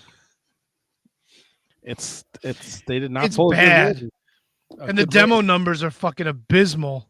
It's also and look, I don't even give a fuck about a demo, but they're not even pulling in 500,000 people anymore. Nobody gives a shit, dude. Nobody cares. Nobody cares. Jim Cornette said it best. Like, I didn't watch the pay-per-view, but he said there was a spot with Lashley and Swerve where Swerve was firing up on his comeback and he maybe like put Lashley through a table. Did that happen? And he said, this would be amazing if 400 other fucking people didn't go through a table before this match happened. Because it was Swerve's chance at a big comeback against this fucking unstoppable monster. But because everybody goes through a table, it didn't mean anything. That's the problem. A match with Claudio and Ricochet is not going to be just completely flying around. It's going to be a lot of cerebral shit, a lot of like low-key power stuff. And the AEW fans, you guys have touted it for fucking months. They don't want that shit. They love their fucking flippy-doo jump around. Everybody's flying through everything. Everybody's flying at everything. And this wasn't footing the bill, even if this was a fucking fantastic match. Yeah, you could. I mean, look, it's not good, especially with WWE as white hot as they are. Like they've backed themselves into an unfortunate corner now, where they're even when they try to expand to their current audience shits on it. Oh, they lost the audience. Look, I'm, and someone out there or some other podcast or someone might hear this and oh well, you don't like fun. No. I love fun. Who doesn't love fun? But this is on par with like, you know, the when the wrestling fan base hijacks a show. Look at that national TV program, and this is supposed to be this is the first match for these guys in a tournament that's supposed to be prestigious in your company, and the whole crowd is chanting about them all being fucking bald in the ring. Nobody fucking cares. That should be a fucking red flag. I pray to God that somebody in AEW recognize this as a problem. And this isn't even like the good kind of hijacking. This isn't even like we're so freaking pumped we're just gonna chant like the global crowds for WWE or for AEW, where they're still super pumped to be there, but they're not actually commenting on the match. They're just super psyched. Like that, you can kind of like deal with that hijacking of the show, but like, to Matt's point, like they're not even like they're just fucking with them. They're literally heckling the three guys in the ring. Yeah, they're just bored. Yeah. They're That's bored what with you a 2-hour program that they paid to be there for. Some of them probably. Right. It's fucking crazy. It's crazy. And then like, I don't know, like Collision was fine. The Continental Classic matches are going to be great, but like nobody fucking gives a shit. And look, Matthew Birch is like, he's kind of right. Like, I understand that people like the C2 and it leads to fun stories throughout the tournament, but I feel like it kind of hold back the rest of the program when so much of the shows need to be focused on it. Right? It's not like the G1 where like New Japan it's the G1 tour. So you know what you're signing up for. Like this is a weekly TV program where they also have to try and like, I'm done with like, I don't care about MJF. Bro, they were chanting bald forever. Yes. Wait, I'm watching it now. I don't want to play it because it's Sockface and Tony Schiavone just being like, usual. No, you watched the Garcia Okada match, Collision, like you knew they were going to it early on. You knew they were going to the final draw. Ricochet's rubbing his head and he's getting pops. Oh, these guys are bald.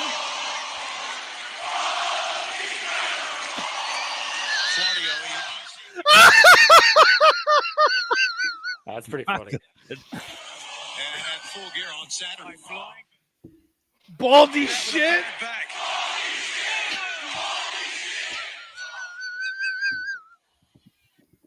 I'm sorry. If they did this every week, I'd be fucking tuning in every fucking Wednesday.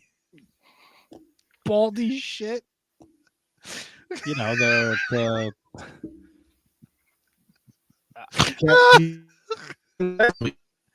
end of the pay-per-view.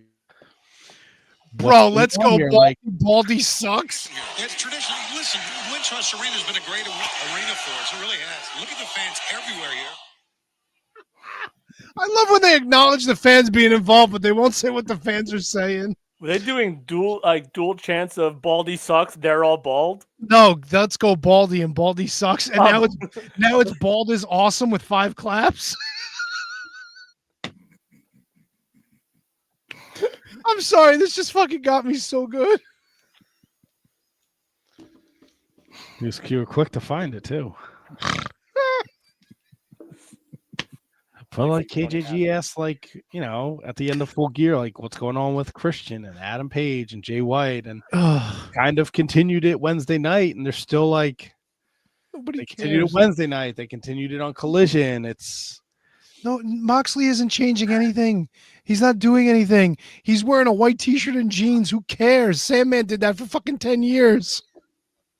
Juice Robinson lost to Will Ospreay, but now Juice is hurt, so he's out of the C2.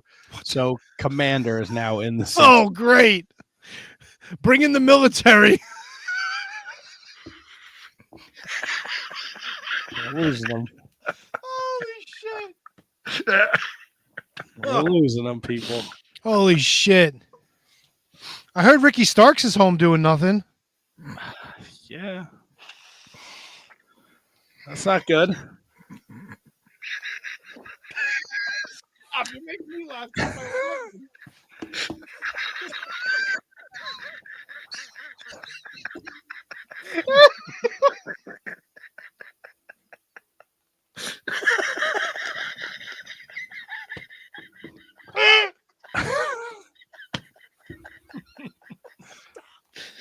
gotta stop. I can't breathe. Oh my god. You okay? Yeah, no, I'll live. Hey, were there any more tit shows on Wednesday? Did the Mina Shirakawas and all them have a celebration? No, I just told you before what happened. You were too busy looking at Baldy. I'm like, sorry, bro, you lost me. I don't care. Tell me about the titties. There was no. Mina Shirakawa did a sit-down interview with Renee Paquette, and she was, if she can do this to Tony Storm, she could do it to me. This is the real Mariah May. Well, I'm going to show her the real Mina Shirakawa, and then And Mariah May ran out and clocked Mina in the back of the head with a bottle.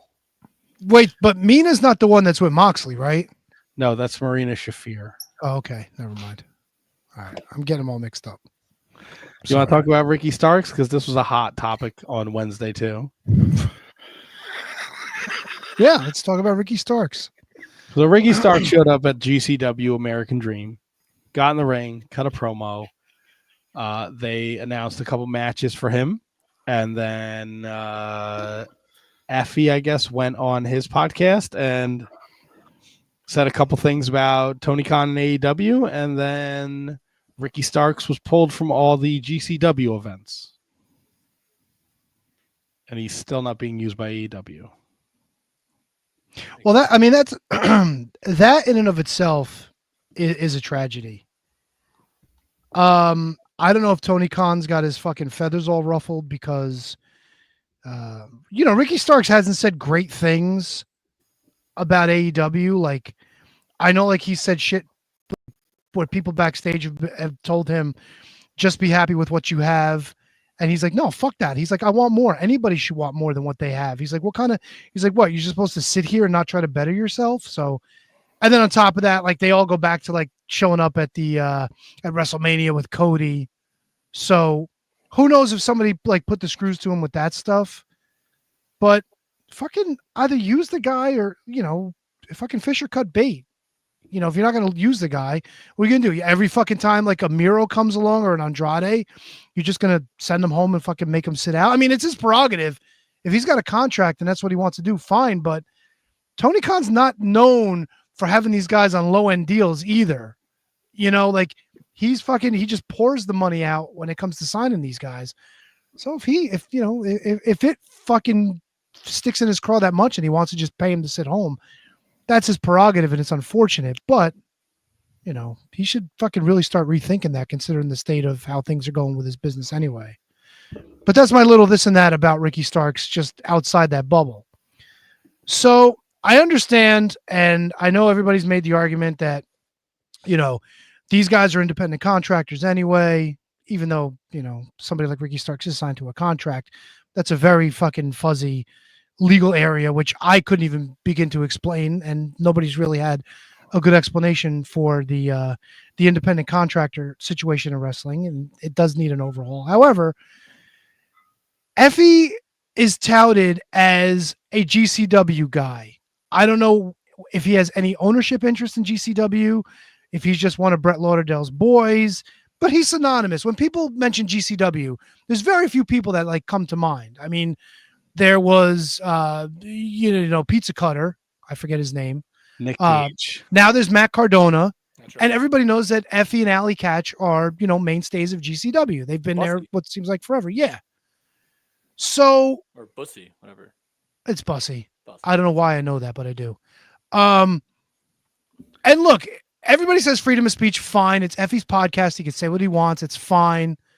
As long as he's not slandering anybody, whatnot. So he talks shit about Tony Khan and how he spends his money, and his father pretty much gives him AEW to keep away from the important businesses. I forget, I'm paraphrasing. And a lot of people have been on social media crying like, oh, Tony Khan took it out because he can't take the fucking abuse and he can't take this. And me, I shit on Tony Khan every time he makes a mistake. I call him out for it. How bad the booking is, how bad fucking tournaments are, whatnot. But if it were me, and I was sending one of my contracted independent contractors, somebody who I had under contract, to go work this show, whether it was to make up for booking, the fucking Manhattan Center in the city, a month before GCW's booking, even if it was like let's make nice, or even if it was just like, hey, you want to go work there? Fine. Moxley's worked there. Everybody's worked there. That's fine. But if somebody was shitting on my company and I was sending one of my employees there, I would fucking not send that employee either. I would pull him back. Now, I know he doesn't do that with Moxley. Maybe he thinks Moxley's on a different level, and maybe Moxley won't put up with his shit, Tony Khan shit, whatever.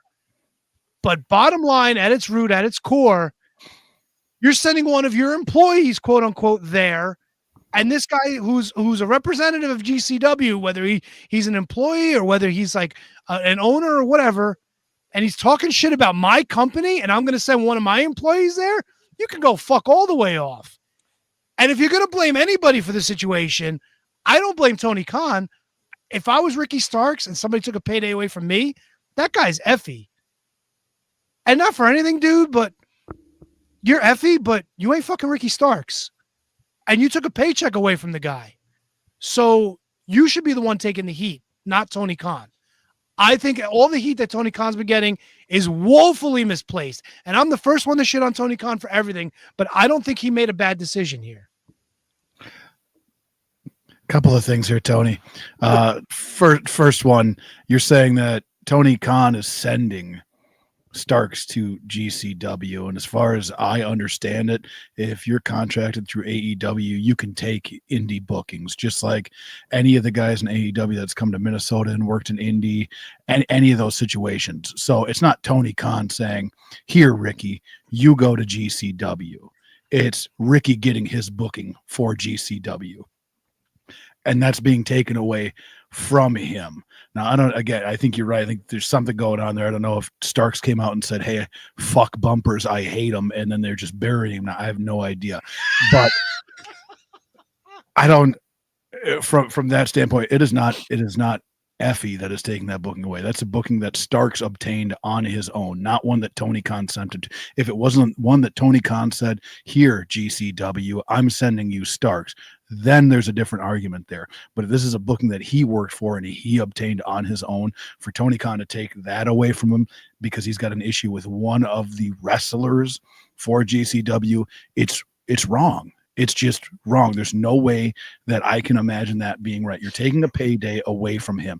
And that's one of the draws to a lot of these talents that aren't with WWE, is that they can go out and they can work an indie, a higher caliber indie that you might get a bigger payday from. That's a draw for guys going to AEW. And for him to hold or to punish the GCW company because of what one of their wrestlers, they're still independent contractors, man. They're not under a GCW contract. For him to say anything negative about AEW and then Tony Khan to say, you're going to shit on my company while my contracted performer isn't coming there anymore, that's wrong, man. You're taking a payday away from Starks, and it's not fair. It's not fair to Starks. I give a fuck what Effie said. Doesn't matter to me. He's an independent contractor, an indie wrestler working for an indie company. Because he is connected to GCW, or people go, okay, GCW, that's where Effie works, doesn't make him the fucking poster child. He's not an HR for GCW. He's still just an independent contractor for the company. Tony Khan is not right in the situation. You could say, you know what, Effie, you're never stepping foot in my ring. That's fine. That doesn't bother me one bit. But to take a payday away from Ricky Starks, if I'm Ricky Starks, I'm turning around to him and going, okay, well, how are you making up for that payday you just took away from me? I'm in line to more agree with HK on this, actually almost like 99.9%. And the only thing that would sway me from agreeing with him is that maybe there's something we don't know. Like maybe like Brett is, a puppet master here for this, but I seriously doubt that's the case, especially with Brett's ties to, Mox, and, we know Giancarlo's back there. Like there's Brett would have no reason to shit on AEW. So like, if Effie went out of his way by himself, and I don't think that was ever on the table. That's just kind of me, like that 0.01%. Like, all right, there's got to be something we don't know, but I don't think there is. And I'm with HK. Like, if all this is based on is what Effie said on a podcast, then Tony Khan is way out of line, pulling a pretty decent payday. Like you're not making GCW money somewhere else. Like, and also like, if you believe everything you've read, like Ricky Starks hasn't been on TV because he went to the Royal Rumble and he went to WrestleMania 40 to support Cody. Like that's kind of like an underlying story. And look, the quote is not some egregious fucking thing. Now, I know we're all in different businesses, but there are unwritten rules of said businesses, right? Right. There's all unwritten rules. There's unwritten podcast rules, but we all abide by them. And I think the thing that's stuck in Effie's craw is that there's an unwritten rule that you don't book shows in a venue 30 to 60 days before or after another show because you're competing. And Effie said, Brett does not own a football team. Brett doesn't have a dad who pays him to stay away. I don't want this to be a personal thing. I don't. But hey, guys, you're not the only game in town. It's fine. I can't stop you from running venues. But in my line of work, when TNA Impact wanted to run center stage, GCW, a month before and a month after, were told we could not have those dates that we had secured before because it was competing with something they were doing. Now it just seems the game and the respect never goes both ways. And it's fine. We're not mad. Our people will be there. Our show will be great. We will show it out. But it isn't fun to see that. Like, we're so out of ideas right now that the timing is that conspicuous to you showing up and doing that immediately after we announce that we're doing that. Like CM Punk said, spot the lie. That's the quote. Yeah. That's it. He didn't fucking bury anybody. Yeah. He was talking shit about Tony Khan's family, and then he said, I don't want to make it personal. You just made it personal. He's not like again. I don't think he's spot wrong. the lie. You announced you're going to be at Hammerstein, GCW, the People versus GCW, and less than a week later, Tony Khan announced his final battle is going to be there and 2 fucking Hammerstein shows less than a month before the GCW show. That's a shitty move. Yeah. He has a right to be fucking aggravated about. Yeah, but you also don't know because Moxley's been working for GCW, so you would have thought. When was the last show that he was? Has he been? I'm sorry, Tony. Has he been on recently, Mox? He showed up at Bloodsport last weekend. Okay, all right. He didn't wrestle. He just showed up to be the second to Marina Shafir. Okay, that's So you don't think Moxley would have known, like, hey, I'm trying to book the Hammerstein? Like, he's your world champion. He's trying to change the business, you know? No, I don't think he knows what the. It's so fucking silly to me. You're punishing your own talent more than you already are by not showing him on your television. You have 5 hours of TV weekly, and you're not putting him in any segments, in any matches, anything like that. And now you're punishing him more. You're taking a payday away from him because of what another wrestler said on his podcast. He didn't come out and say it in a fucking it wasn't the GCW podcast. It wasn't even on a GCW show. It was on Effie's fucking podcast. And Tony Khan is now fucking punishing Starks more than he already is by not having him on any of the hours of TV that he has currently. It's fucked, Tony. It's just fucked, man. I don't know if maybe Tony Khan is paying him, but here's the other thing too. Say he lets Ricky Starks work that show, and then Effie starts talking more shit. You don't know what's going to happen, but now how could he trust this guy?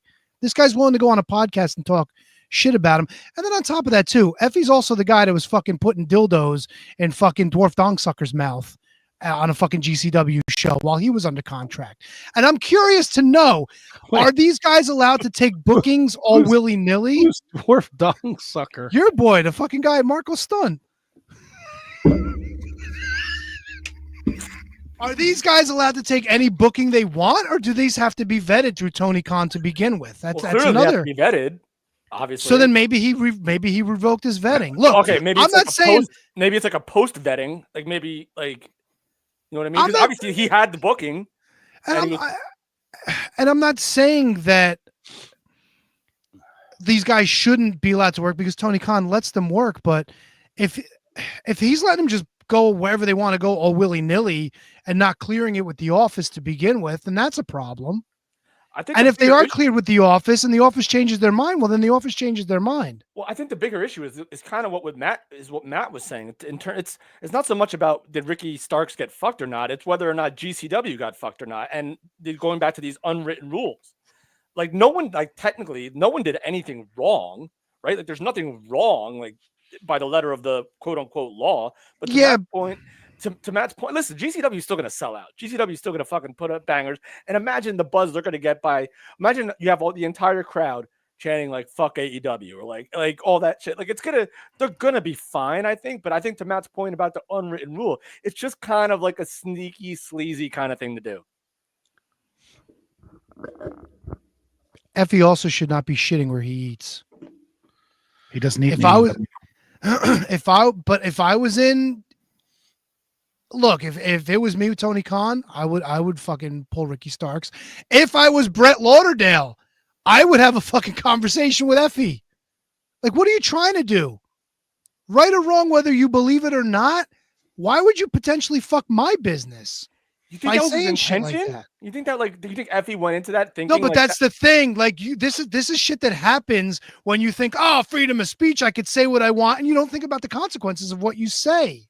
But there shouldn't be any consequences for what he said. He didn't say anything. Yeah, that's a great point. He didn't say You anything. say worse shit about Tony Khan on this fucking podcast. Yeah, and I'm not fucking booking Tony Khan's competition to work with him. He's not fucking putting you on a fucking AEW show.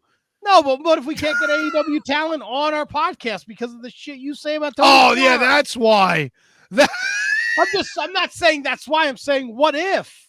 Imagine Matt pulled Tony from an AEW show. Tony got this booking, and Matt's like, "No, you can't do that." He didn't say anything fucking out of line. Just because you're a fucking new kid on the playground with fucking $1 billion in your pockets doesn't mean you get to do whatever you want. That's the point. Yes, it does. He's the fucking owner. doesn't. He's an owner of one of the two major companies in the United States. Oh, now like it's it or a not. company. Like it or 25 not. months ago, you're fucking laughing that they couldn't even pull $500,000. Okay, but you're going to compare what GCW does to what AEW does? You're out of your fucking balls. GCW runs way more. Oh, you telling me GCW is doing better than AEW? There's a reason why AEW is running Hammerstein. It's not because they want buzz. It's because they can't fill big arenas. There's a reason why they've booked their shows for the next 4 months or whatever it is in smaller venues. So yeah, AEW kind of is on the level of GCW when it comes to live attendance. When it comes to live attendance, other than your international, and I'm sure obviously, listen, like we were having the same conversation when Cody and the Bucks tried to fill MSG. They did it. If GCW really wanted to try, are we that naive or that blindsided to doubt that maybe one day they could do that? Yes, 100%. 100%. What kind of places do they run in Japan? What kind of there's got to be a few thousand people in those buildings. Well, I would say take it easy on that international because they did move the Australia pay-per-view to a much smaller venue because sales just weren't there. I would say that. Well, what are we talking? Like instead of 70,000, we're talking 40,000. Like 13. Yeah. It went to a very small venue. It's like a WrestleMania 7 situation, KJG. It's not good. Yeah, it's out of the stadium and into like the Brisbane Auditorium. It's bad. So international is not drawing for AEW anymore either. What I will say is that I will put a live experience at a GCW show over a live experience at an AEW show. And I've been to AEW shows. I have not been to a GCW show, but you can see when you watch the fans in GCW shows how much they care about the product. You don't get that when you're watching AEW. So I think you can draw comparisons, and the biggest one for AEW is that he's got con money. He's got his dad's money, and that's the position that he's in. It's not because he's worked his ass off building this company, and I'm sure he's worked hard, but he hasn't written anything that anybody gives a fuck about in years. It's, you know what I mean? Like it's not exactly apples to oranges when you're making this comparison to the two. It really isn't. And let's be honest, like I know there were three competing companies. But in the 90s and 2000s, people that fucking said ECW was like, maybe past WWE this year, maybe past WCW this year. It never fucking happened, people. ECW fans were passionate. They loved it. They filled the fucking arenas when it came to pay-per-views. But let's fucking be honest. They were never on the level of WCW or WWE. Even in the dying days of WCW, ECW was already falling off the face of the earth at that point too. And look, I'm not saying AEW is fucking blowing numbers out of the water with what they're doing lately, because clearly they're not. But they are definitely 2-3 steps above what GCW is doing. They are. And whether or not taking anything away, GCW looks like a fun time. I agree with HK. People go there. They love those shows. People have a great time when they go there. But let's face facts. AEW is that much farther ahead than them in the grand scheme of things. They just are. Are they? Yeah. Because of but what puts them there, Tony. Like They've got national television. okay, They're doing live TV every week. How often is GCW running? Are they running they every run week? every weekend, 2 shows every weekend. Okay, where are they running? Like what venues, what states? Yeah, like are they running like 500,000 seat places? Are they filling like 3,000-4,000 people in the stands? Wait. You gotta run that back and say it slower and insert commas at different places. 500, 1,000 seat. Yeah. So Are they not running 500,000? No. What? What was that, Pyongyang? No, I said 500, 1,000. No. I heard Yeah, 500,000. I heard Well, 500,000. You know what? Fuck you all. You're all out to get me tonight, and I don't like this shit. I would never be out to get you. You're fucking with my equipment. You're making fun of my conversations about tits and bald people. Now you're just insulting me. I'm not taking this. They're anymore. running buildings that probably hold between 500 and 1,000. Yeah. AEW may be running fucking 5,000 seat arenas. They're still bringing 2,500 people to them. You should expect 5,000 people to show up if they're on No shit. That's what I'm saying.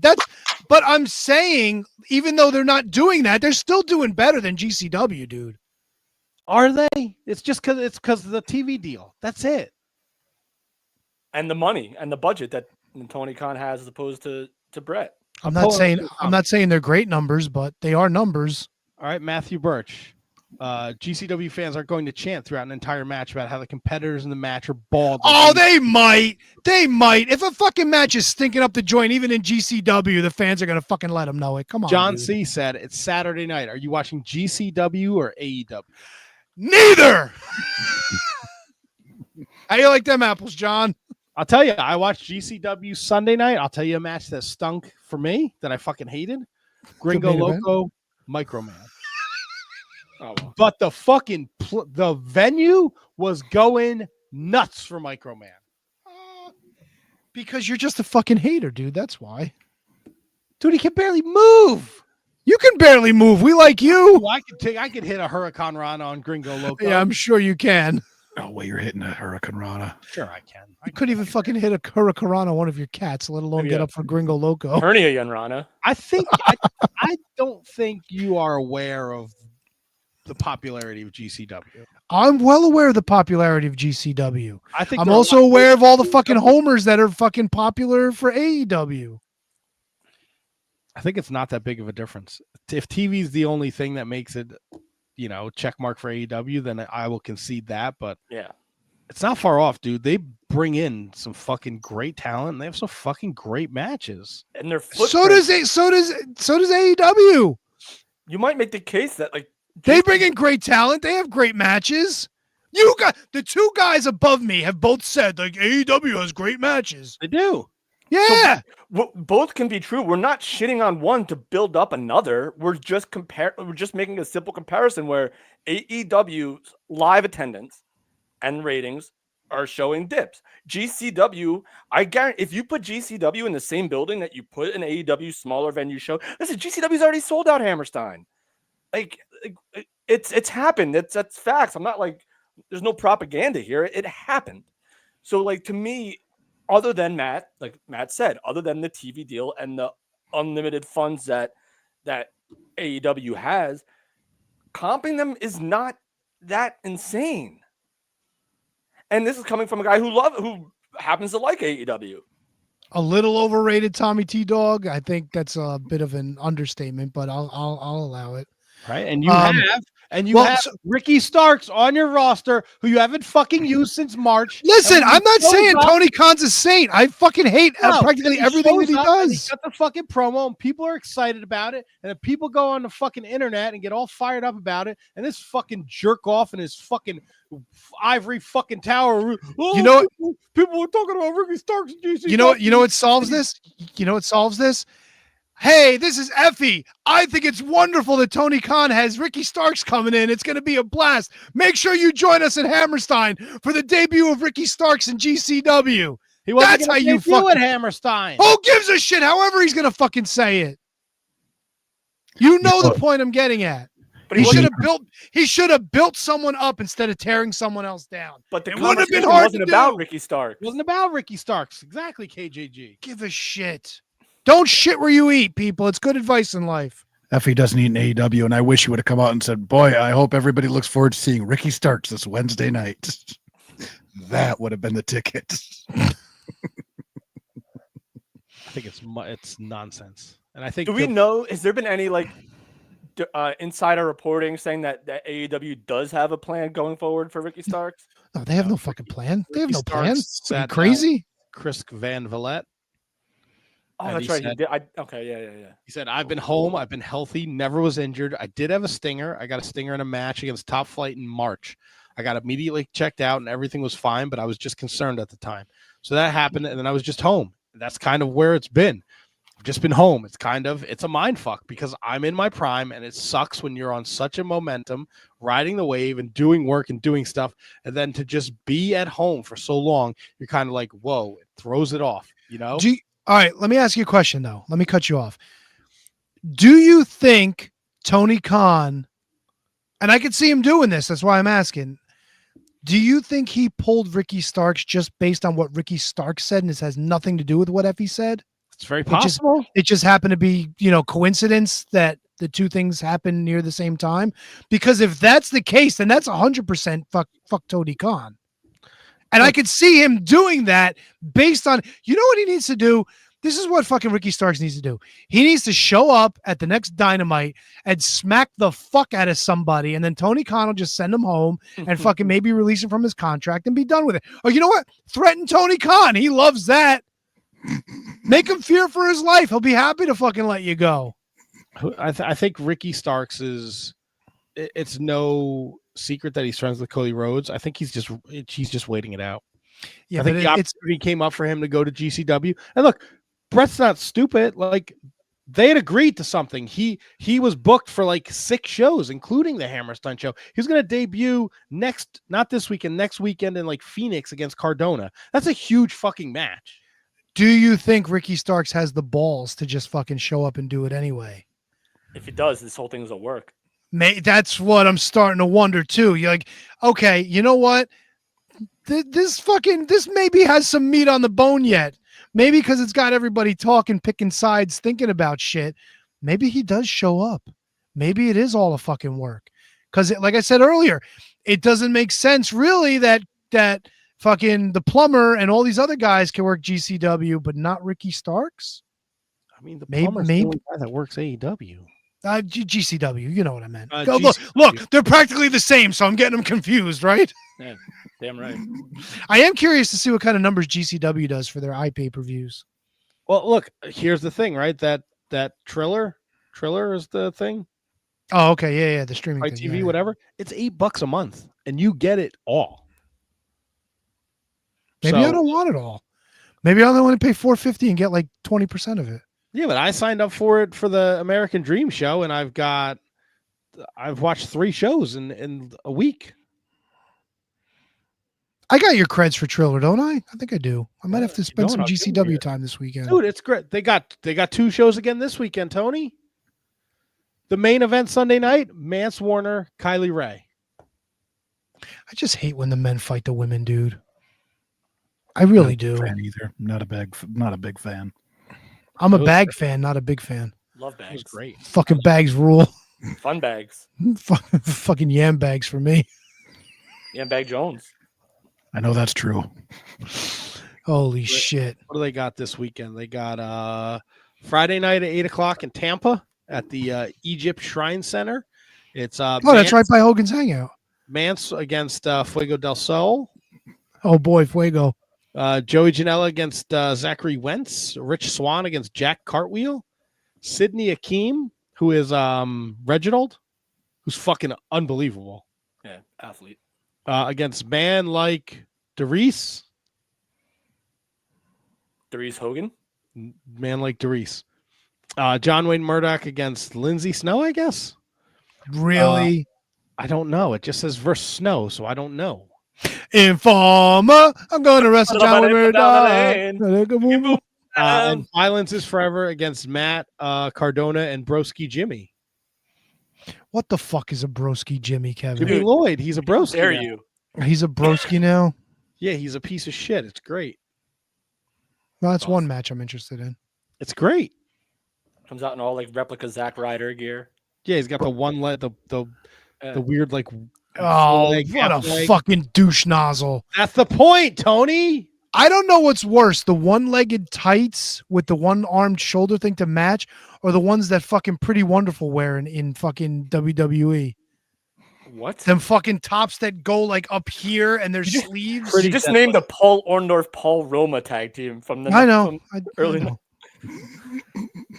Because I'm not putting respect on that awful fucking team because they have fucking these shirts that fucking their entire tit sticks out. What the fuck is that? Pretty deadly.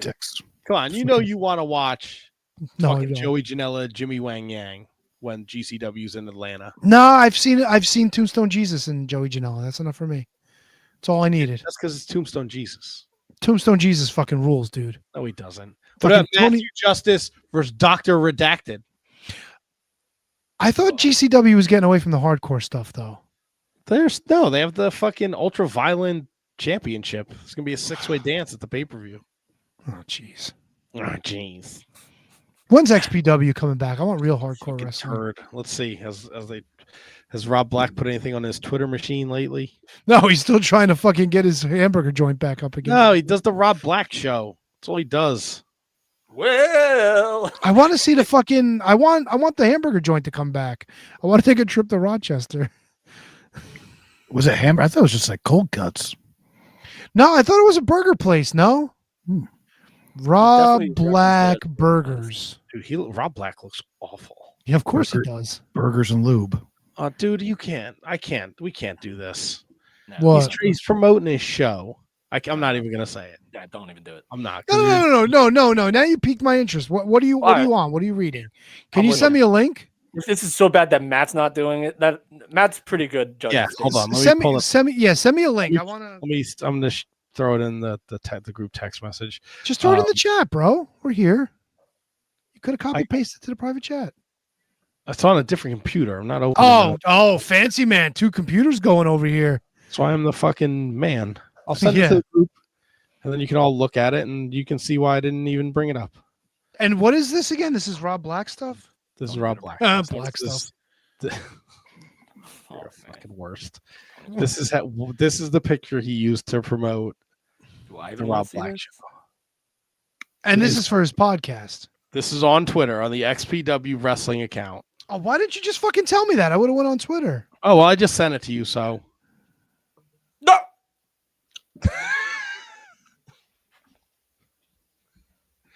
So Brundo sent us homework. And this is a new thing we're going to be doing on the show. I'm waiting for Tony's reaction. Does it take him longer to open Twitter? Oh, dude, that's adorable, though. I haven't. Is there volume involved? Because I've been listening. No, there's no volume. There's no volume. So is this like his background on his phone? No, it's not. It's Instagram, isn't it? Tommy T Dogs, she says, I like GCW even though I don't watch it. Seriously, you have the $8 a month. That Triller, I think you can sign up for Triller for 7 days for free. 7 days for 3. Is this what a sandwich shop turned into? I don't know, man. I don't fucking know. Well, it's an upgrade, definitely. I mean, I can't tell if he's. Yeah, I'm with Matt. He's just being a dick. Okay, there you go. That's basically what I'm thinking. Okay. Wow, you had to think about that? Come I don't on, know. dude. I don't know anything about this fucking thing. Yeah, he's a fucking human. Rob Black is a piece of Rob fucking Black's a humanitarian at heart. Jesus That's Christ. fucked up, Dan. Man, come on. Yes. Holy shit. So a new bit for the Wizards going into the year. What are we on? 14 now? Is this year? We're in year 13. We're in year 14. We're in year 14. God, Yes. great. We've completed 13 years. That's how it works. Hot diggity dog. Each week a wizard will assign homework for the group, and you, the listener, if you want to join in, I'm going to put a link to this particular match in the link description on YouTube and on the podcast feed. So wherever you get your podcast from. Brundo, he was up first. His pick for the week is Samoa Joe versus Necro Butcher. This match had huge buzz on the indies as Joe was at the high of his indie prime and Necro was known as the premier deathmatch wrestler of the time. There's really no crossover between deathmatch guys and regular wrestlers at the time either, so this was really the first of its kind. It was a At the time. crossover through 3 promotions, In Shikar Tag League that year, Butcher took liberties in a match with 2 ROH Dojo guys. That pissed off Joe, who challenged Necro to a match which was set in IWA Mid-South's first event in the ECW arena. The match is as brutal as they come, has a good backstory, and even has some fun guest commentaries. This is still one of my top 5 favorite matches ever. Enjoy. So I will put a link to that in the show description. I already watched it, and I will watch it again next week. All I have to say is wow. Yeah, I've seen it before, and I knew the backstory to it. It's when Matt drops the link, watch it. It's so and don't worth it. the video says it's like 30 minutes. It's just a match, and then there's a replay of the match. So it's really not a 30-minute match. It's like a 10-minute match. Yeah, it doesn't go long at all, honestly. But this will be something fun, and you, the listeners, can get involved in it, and you can tune in to see all of our reactions next week. And then next week, HK is going to give us some homework. This has been a lot of fun for a Tuesday night. Yeah, it was good times. Yeah, man. I can't complain. We had some laughs. We had some open debate. I feel like it was a full show. Tuesday Wizard Tuesday's a hit. Yeah. Next week we're back to our normal time, Mondays at 6:50. So we'll see. What do we got next week? We got the Juice Springsteen. Whoa. Don't wheeze the juice. He's a fellow. Is he a podcaster? What does he do? Yeah, he does the Juice Box. Of course he does. His name is Juice. What the fuck? A big WCW fan, so it'll be a very WCW centric conversation. So he's with us next week. B. Brian Blair on the 16th. The 23rd is Alex Raymond. No, he's the Pro Wrestling Magic World Champion, so he'll be on the show. And then the 30th, Chuck Coates. Chuck Coates, my man. No idea. He's not going to be on his fucking deck yelling at us again, is he? Like the other guy? How many other guests have been on the show that have wrestled both Bad News Brown and Stinger? Well, aside from me, nobody. Sure, Red Tyler did. We're still looking for Red Tyler. We're going to find him. Got to find Red Tyler. We're going to find him. This month, we have a little bit of everything on the podcast. So if this is your first time listening, be sure to come back. If you're a return customer, we appreciate you and we love you. There will be more GCW talk because I'm now watching GCW. So prepare yourself for that. Oh, jeez. Don't geez me. Hey, you want to read the credits tonight? Sure, I can read the credits tonight. All right. Anybody else got anything? Anybody? Anything? For sure. Tony, could you do me the honors of the Good Night Diana tonight? Really? I don't have the big good night. I know I don't. It's my voice isn't there. All right. I'm going to change it up a little bit just so I don't rain on your parade, but I will do you proud. I know that you will, and I appreciate. That's why I asked you. And I appreciate that. Thank you, bro. And with that, let's cue the credits. This has been a production of the Shining Wizards Network. For everything Shining Wizards, visit shiningwizards.com. And don't forget to listen to all the great shows of the Shining Wizards Network. We'd like to thank the executive producers, Manny Crazzo and Mike Peterson, the producers of the Shining Wizard Wrestling Podcast, Kate Hensler, Matt Garifo, High Five Tom, Ryan Schlong, Al Day, Kathy Hummer, William Mercier Jr., Michael Hammond, Keith Parker, Scott George, Jesse Elwell, Emily Brock. Thank you all for supporting the Shining Wizard Wrestling Podcast. Be sure to check out the Patreon, patreon.com/Wizards Podcast.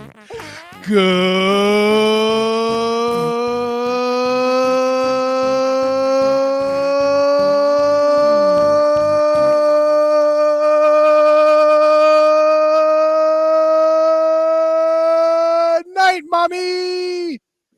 No, I double stuff all day. Look at me. Come on. Good night, Diana. Very sensual.